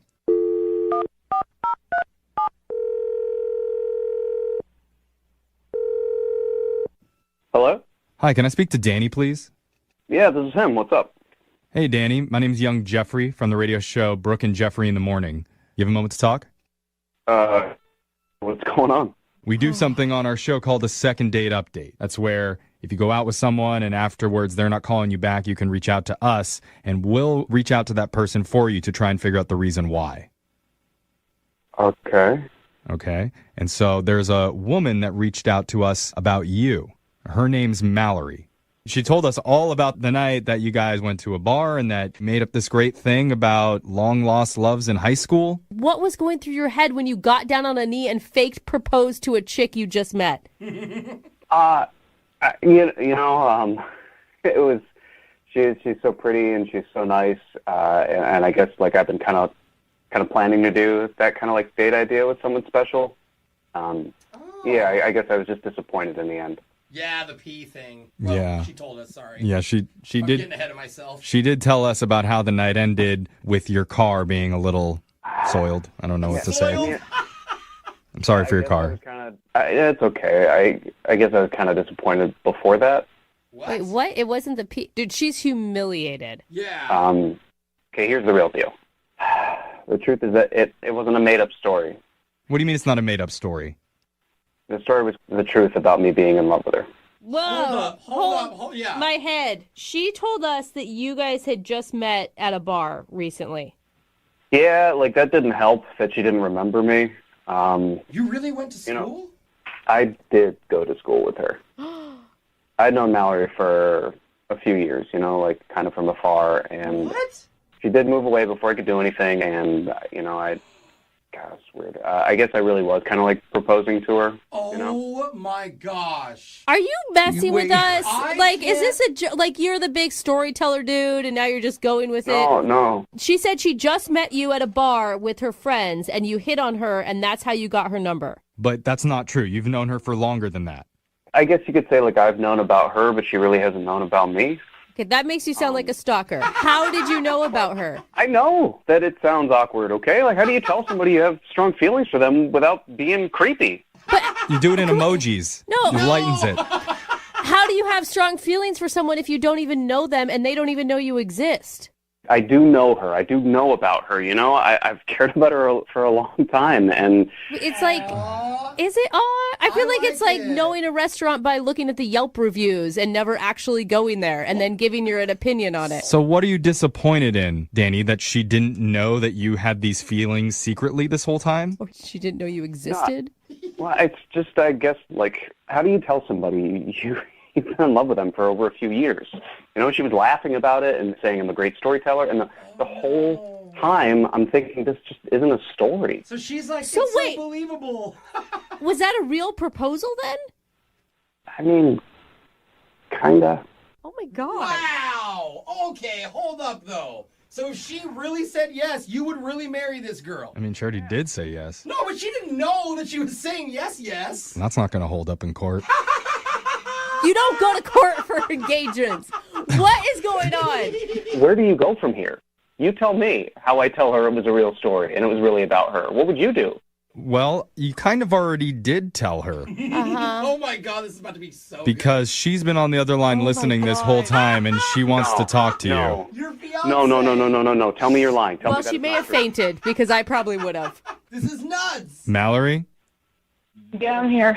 Oh. Yeah. I can't hold it in. Is that all true? Yeah, it's true, and I'm sorry you had to find out this way.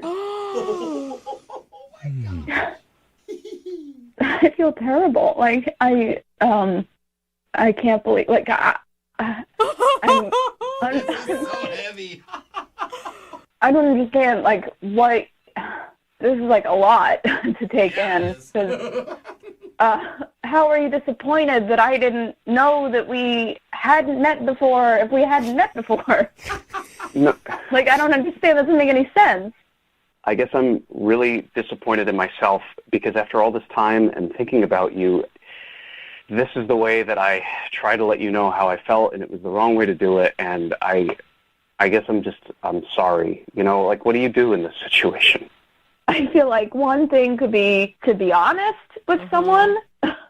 But that would have scared you away. I know that would have scared you away if I had just told you, you know? Like, we were just really, like, getting to, like, spend time together. Yeah, better to just propose to her right off the bat before she even knows who you are. See, I'm with Jeffrey on that I mean, one. hearing that sounds crazy, too.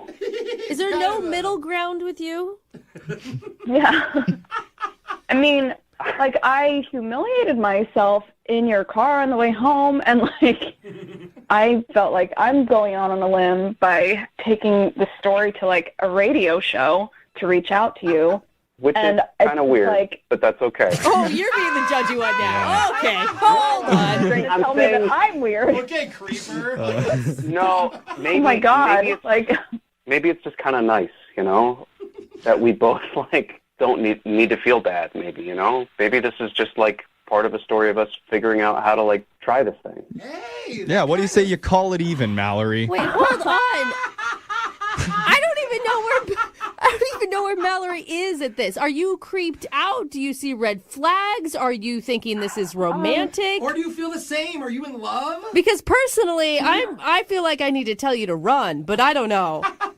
I mean, there are definitely a lot of conflicting emotions right now because I don't understand completely where you're coming from. I do feel like it was kind of like I've been stalked. It's weird. It's definitely weird. I mean, It's definitely a lot to process, especially on a radio show. So why don't we offer to send you guys out on another date so you guys can talk about this, sort everything out, and then maybe things will become more clear. So wait, who do we ask at this point? Yeah, that's what I'm trying to figure out. Do I ask Danny if he'd be willing to go on a second date? Because I think he would. Yeah. Wait, no, but Danny, could you go on a normal second date? Because you proposed to this girl, she said yes, you didn't like the outcome, and then suddenly wouldn't call her back. Like, are you okay with normal? Yes, I am actually a pretty chill guy normally. This is just I am very tongue-tied around you, Mallory, and so like it just made it easier for me to kind of do it this way. Love makes you do crazy things. yeah. I mean, I guess it wouldn't hurt to just have a conversation about this and see how things turn out. See? Oh my God. All right. It's not a bad idea. I am so interested in what is going to happen next. I want to be a fly on And like I really look forward to just hanging out with you now that you know everything, and that story was really about you. Oh my God, you should do the story off again, and this time she's going to publicly divorce you in front of everyone. I have hated this man. I don't know. I think we go back to peeing on each other's seats. That sounds way more romantic. Either one. Okay, I think I just need to go right now because I just really need to process all this. So. Oh my God. You have to go? Is it number 1 or number 2? We'll let you go, okay? That's a low blow. Oh my God. Mallory, keep us updated. Okay. Moving 92.5. Second date update. We got an email from one of our listeners named Michelle. She says her date was going pretty normal until it ended extremely weird. And now she doesn't know what to think. She didn't get into specifically what was weird about the ending, but I'm assuming probably towards the end of the night the conversation went to the Mount Owen Moa. What? What'd you just say? That's a big flightless bird that once roamed New Zealand. Yeah. At least that's where my mind goes when I'm on a weird date. The Mount Owen Moa. Is that what happened, Michelle? Talking about birds? No, not birds exactly, but Oh. Jeffrey is like so obsessed with birds. He's You into are birding, now. like everything. Not about... just any bird. It's I'm the just Mount saying, Owen Moa. It's just all awkward. You gotta So give it let's its get due over credit. it. Okay. Sorry, Michelle, but we all learned something just now, so that's good. Was your date weirder an ending than that was? it was definitely strange, and I'm not really sure what happened. Well, before we get to what was weird, what's the guy's name? His name is Dylan. Okay. And where'd you meet Dylan? I met him on a dating app. What stood out about him? Like, he seemed really fit. Fit? Yeah, like seemed like he was like an active guy and Six-pack. in like good shape, not like beefy or anything, but You say that, and Jose is just really jealous all of a sudden because he doesn't have that. I'm sorry. It has nothing to do with your date. Yeah, Jose's rubbing his belly. So it's just not fair. I mean, it's kind of important because you're attracted off people's looks right away, you know? The only thing that I also noticed that I was attracted to, other than his abs, which were looking good, he was texting like really funny, and he said, oh, this is where I'm going to drop a corny line. And then he sent me a bunch of corn emojis. Oh, look at that. I gotta steal that. So what did you guys end up doing on your date? We just met at like a local casual bar just to like talk over a beer. That had protein powder in it, so you guys were both ripped the whole time? No, not that crazy. Okay. So how'd it go?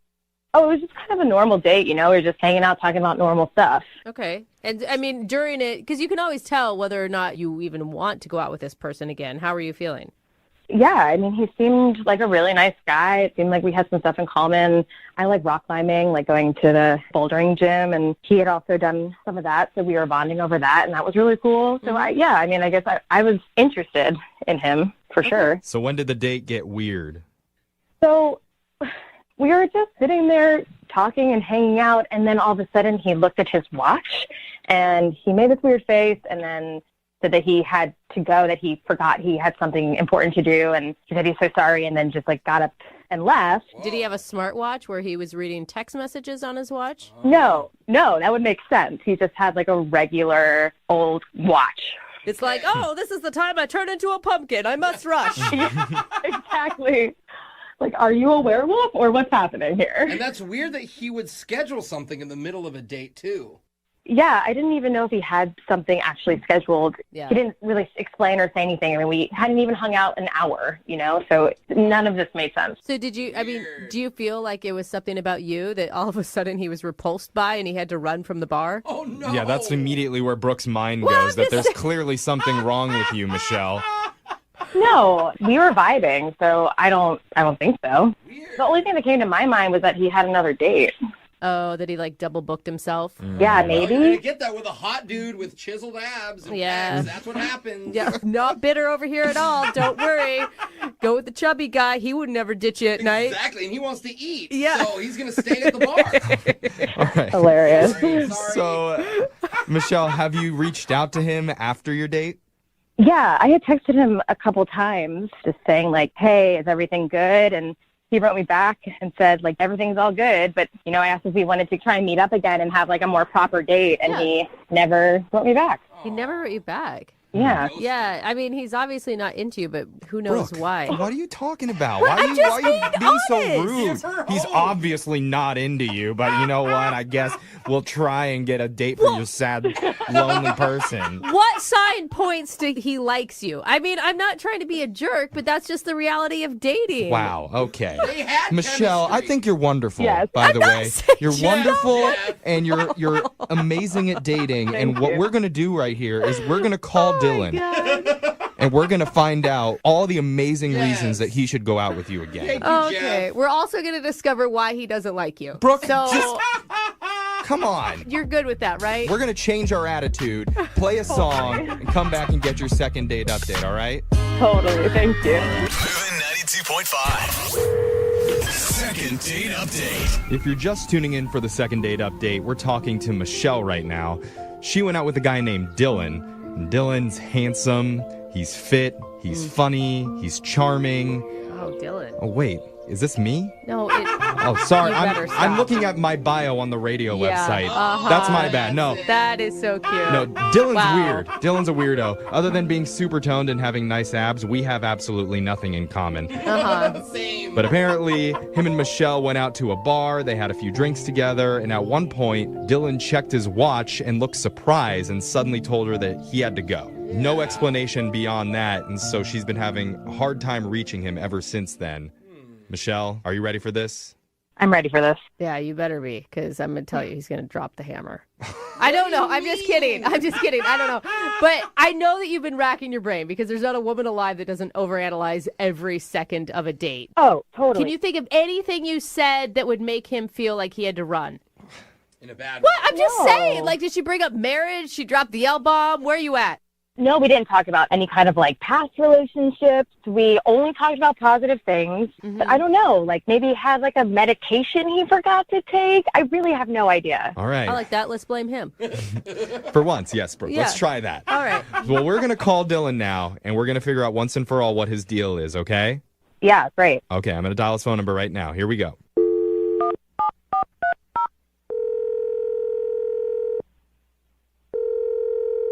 Hello? Hi, can I speak to Dylan, please? This is he. My name is Young Jeffrey. I work on the radio. How you doing?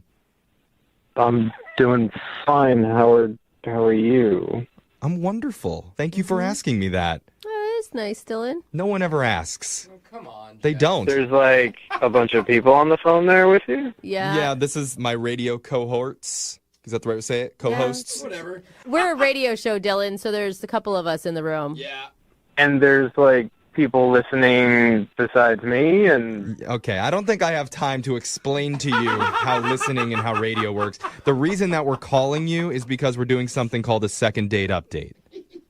Okay. Can we talk to you about your dating life right now? Okay, I'm taking that as a Maybe. yes.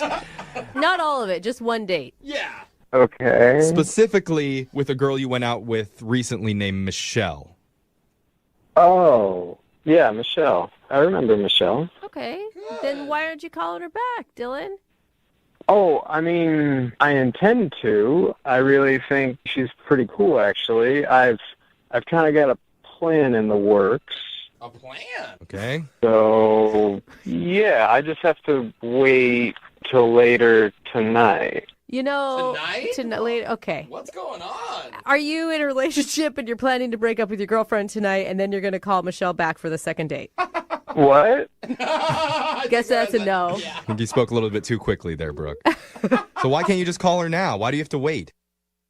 No, it's just important. I have to wait till 6 o'clock.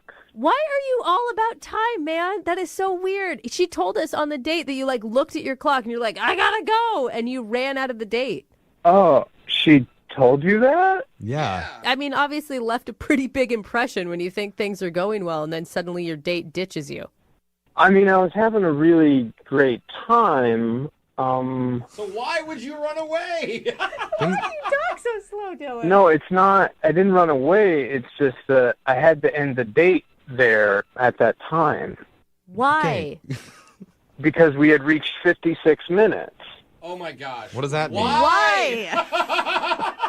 56 minutes is such a random number. Yeah. No, it's actually very specific. So there's this really cutting-edge article in this men's health magazine. Oh, no. And it says that the optimum time for, like, the peak enjoyment of a first date is 57 minutes.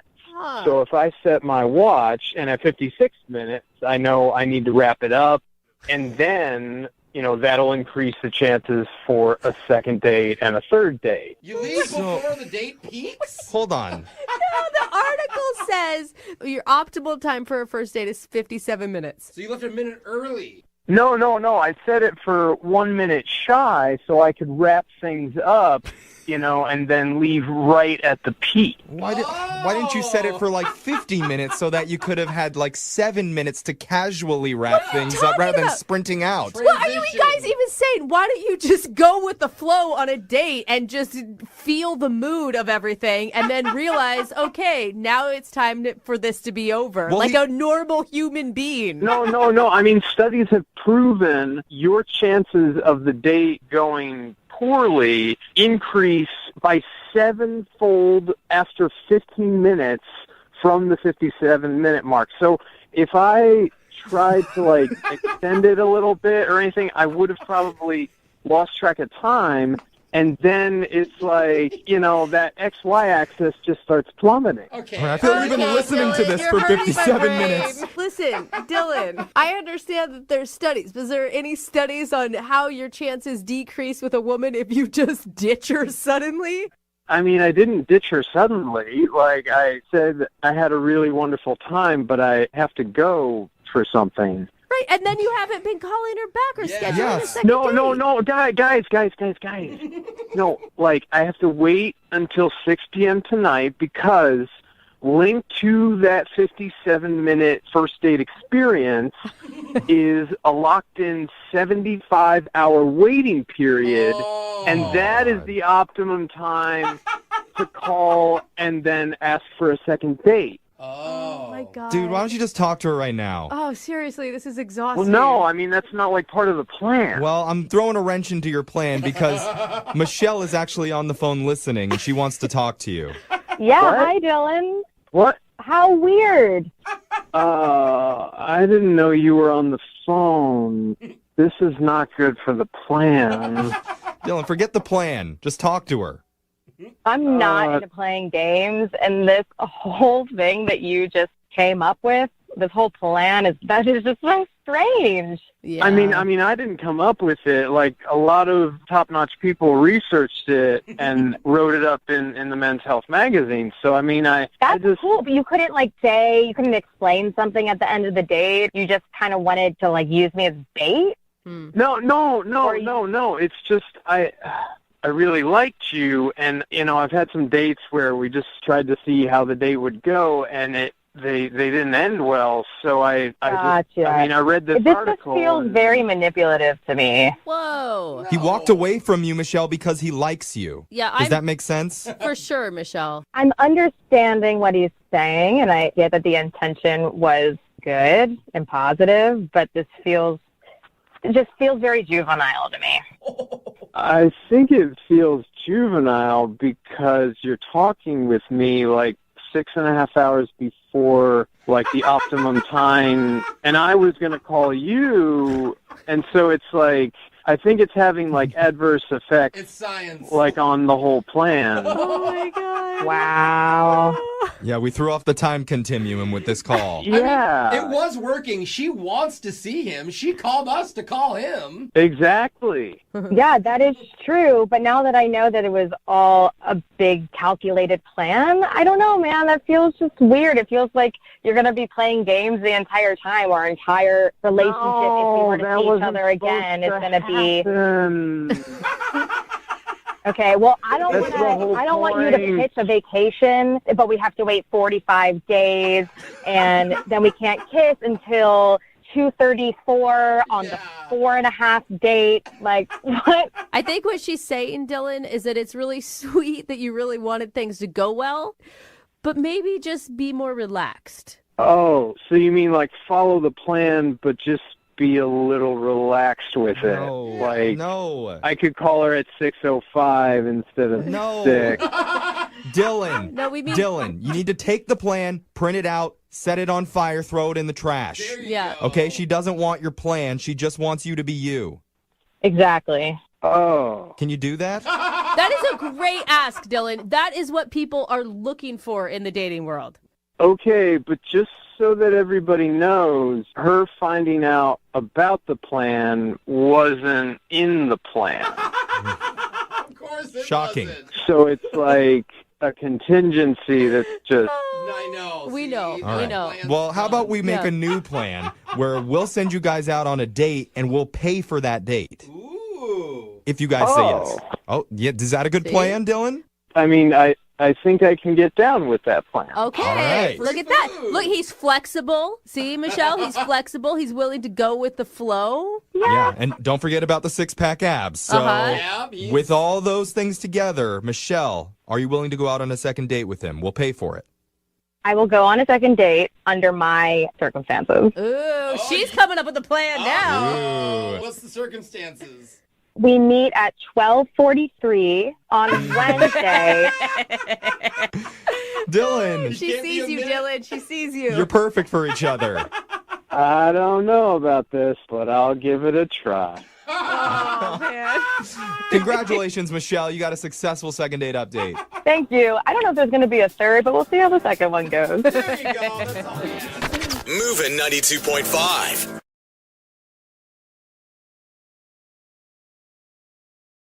Moving 92.5. Brooke and Jubal's second date update. We've heard a lot of crazy dates for our second date updates. Yeah. People have done a lot of really weird things, but I don't think anybody can top what the dude on the phone for a second date update today did on his first date. Oh, that's saying a Really? lot. Check this out. He went to the movies. Oh. No, Jubal, why do you do that? And Like, then- I always no, think it's going to get I'm crazy. not done yet. I'm not done yet. Okay. There's a twist. Before the movies, dinner.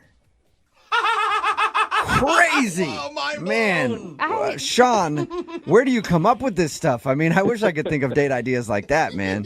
Look, I listened to your show. I've heard some crazy first date ideas, Yes. and they never work, like ever. Yes. So I wanted to do the most normal possible thing that I could think of. Well, then And why'd then you do dinner in a movie?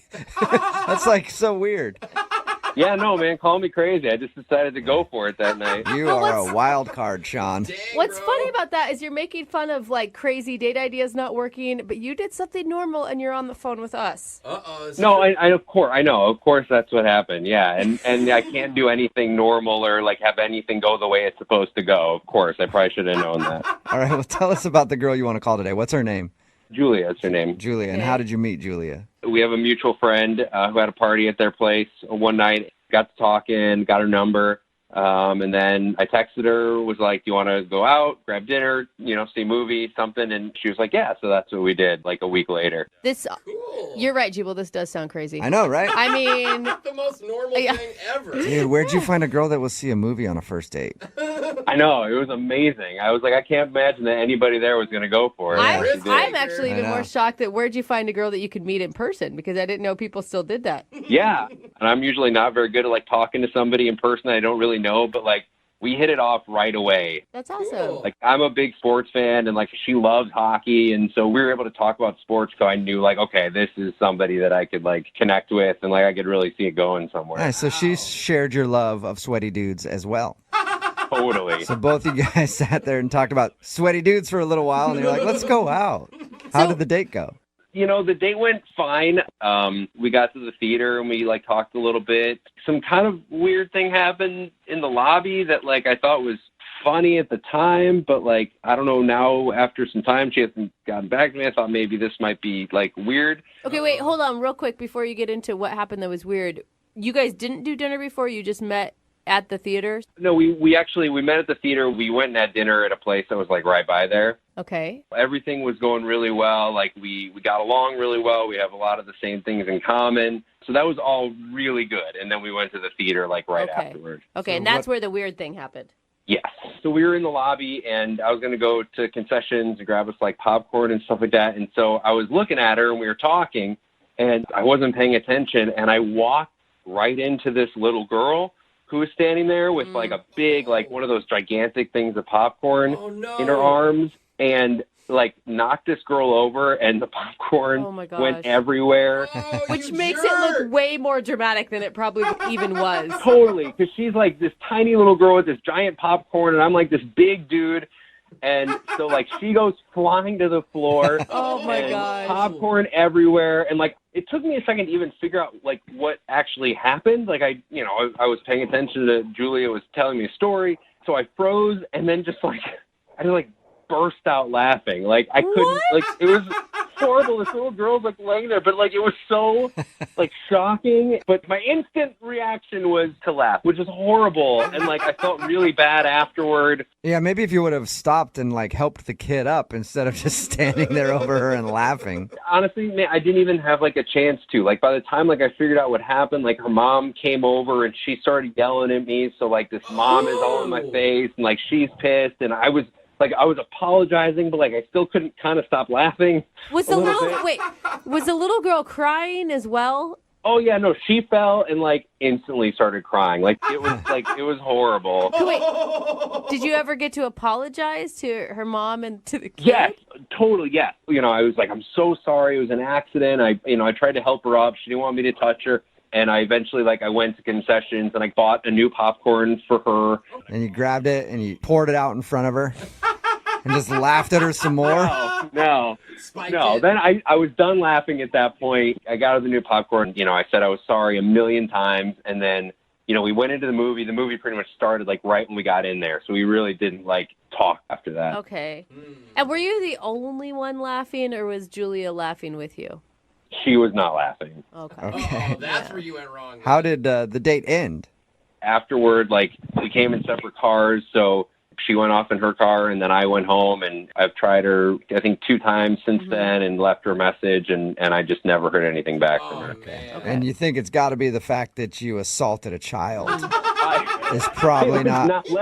Hold on. Let's not say on the radio assaulted a child, that I assaulted a child. It was a total accident. For accuracy, I think it was the laughter of assaulting the child that really... Who knows? I don't know. Well, we'll play a song, come back, call her and get your second date update and see if it was the fact that you beat up a kid on your first date. All right, we'll do it next. Hang on. Moving 92.5. Brooke and Jubal in the mornings. Second date update. If you're just tuning in to today's second date update, normally this is the time where I do a big intro and embellish the story about what happened on the first date, maybe make a few jokes. Well, this one doesn't even need it. I'll just recap what happened. Sean took a girl out to the movies, and then he ended up knocking over a little girl, spilling her popcorn, and then laughing in her face. And now he's wondering why he's not getting a call back. You don't feel too good about that recap, do you, Sean?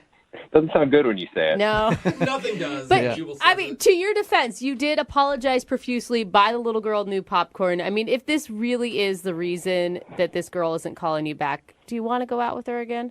Yeah, of course I want to go out with her again. She was hot. I totally want to. All right. Well, I'm going to dial her phone number right now, see if we can get her on the phone and find out what happened, okay? Okay. All right.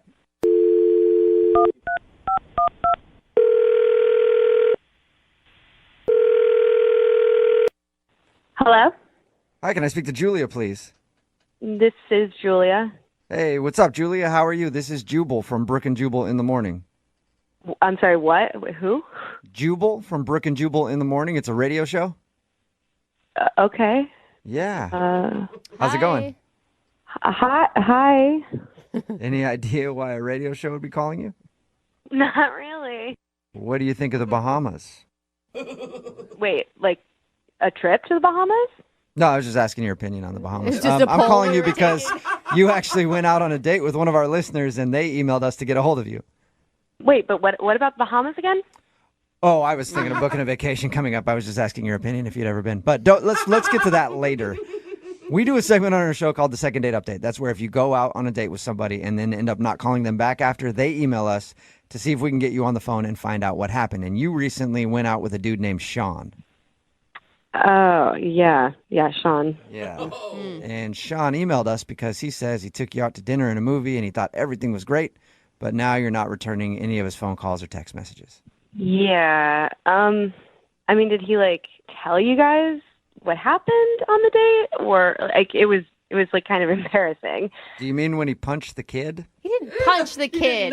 When he knocked the little girl over and the popcorn went everywhere. He told us that part. Yeah, that was pretty bad. Everyone was staring. We were sort of the center of attention in the lobby. Oh, no. He also said that his first reaction was to laugh, so it looked like he was laughing at this little girl. Yeah, he was laughing hysterically. He couldn't get it together. And the mom was angry and screaming at him. Whoa. It was not good. Did you think he was a bad person for laughing? like, not a bad person. That's a bit extreme, but it definitely was not the right reaction. He's, like, laughing in the face of this crying 6-year-old, and I'm looking at him like, are you serious? Stop. Yeah, I can see how that would be a little unsettling. Yeah, so I kind of put a damper on the whole thing because we were having, like, a really good conversation right before that happened. So. Yeah, I can see that. So is that it then? Is that why you don't want to call him back? No, that's, like, not all that happened. Did he, like, talk to you at all about, like, once we went into the movie? There's something worse than him laughing at an injured 6-year-old? To me, yeah. What? Yeah, what's worse than that? Like an old lady? Well, no.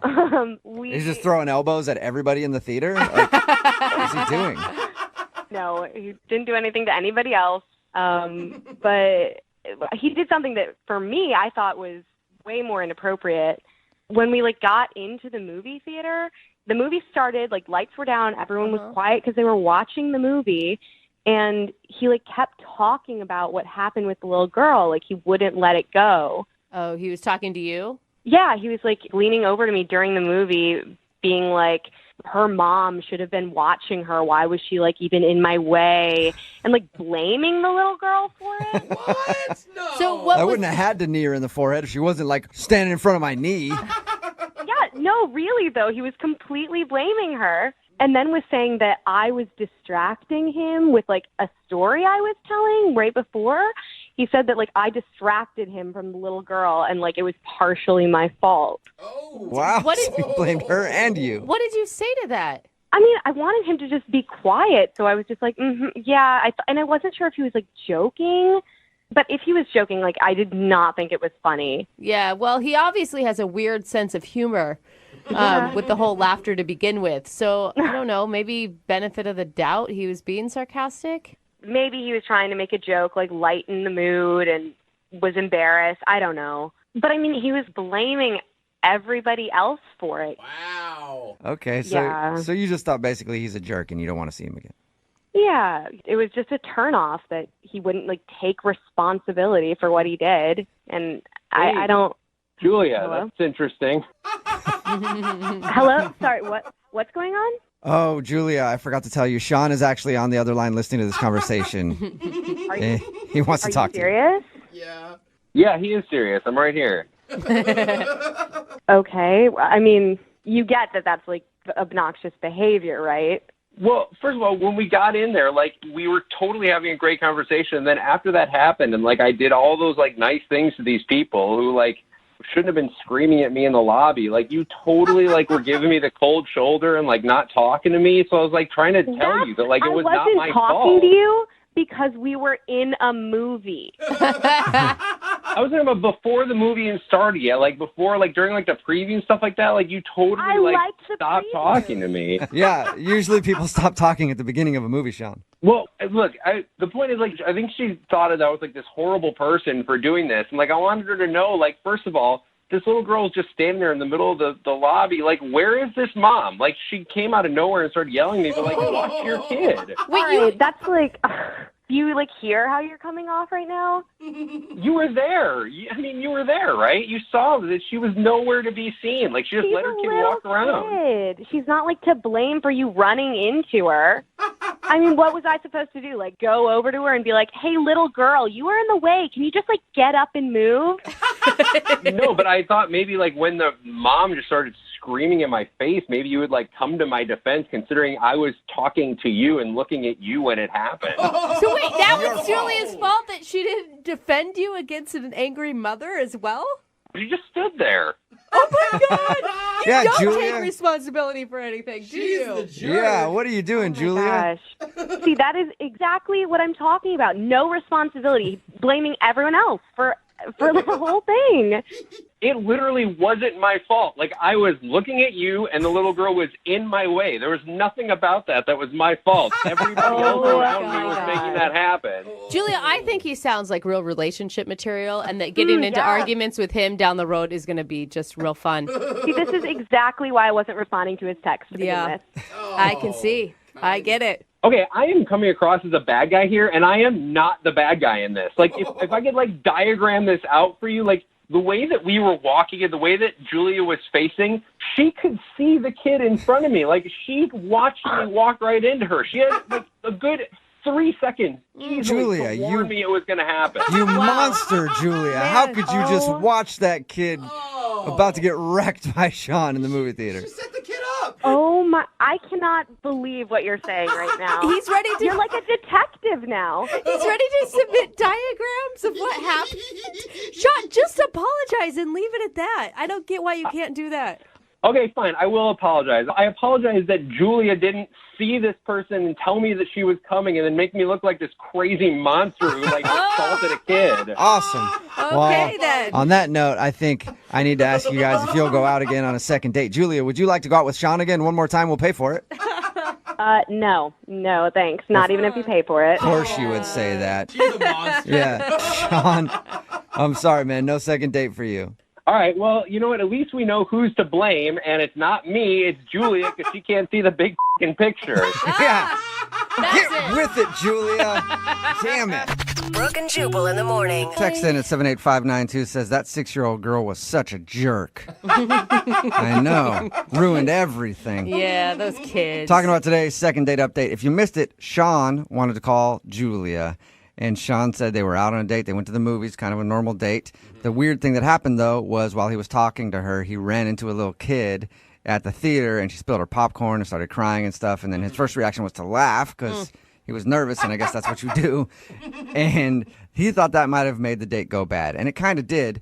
That wasn't the main part, though. After that, he started blaming the kid for it, for being in his way, and saying that the mom should have been paying attention to the kid, and just kind of blaming everything on every else. Well, he even got to a point in the second date update where he blamed Julia, his date, for not warning him that the kid was in the line of walking. Yeah. Somebody else texted in at 78592 and said he sounds like the kind of guy that gets caught cheating and is like, it's not my fault. Like, she hit me up on Instagram, and then I responded to her. And then I set up a meeting, and she took her clothes off. What do you want me to do? It's your fault. You haven't been paying attention to me. Yeah, seriously. If you would like more of my photos, then maybe we wouldn't have this problem. So they agreed not to go out again. Good. And he's probably blaming her for that, not him. She is. Remember, if you want to do a second date update, all you have to do is email the show, and we will call the person.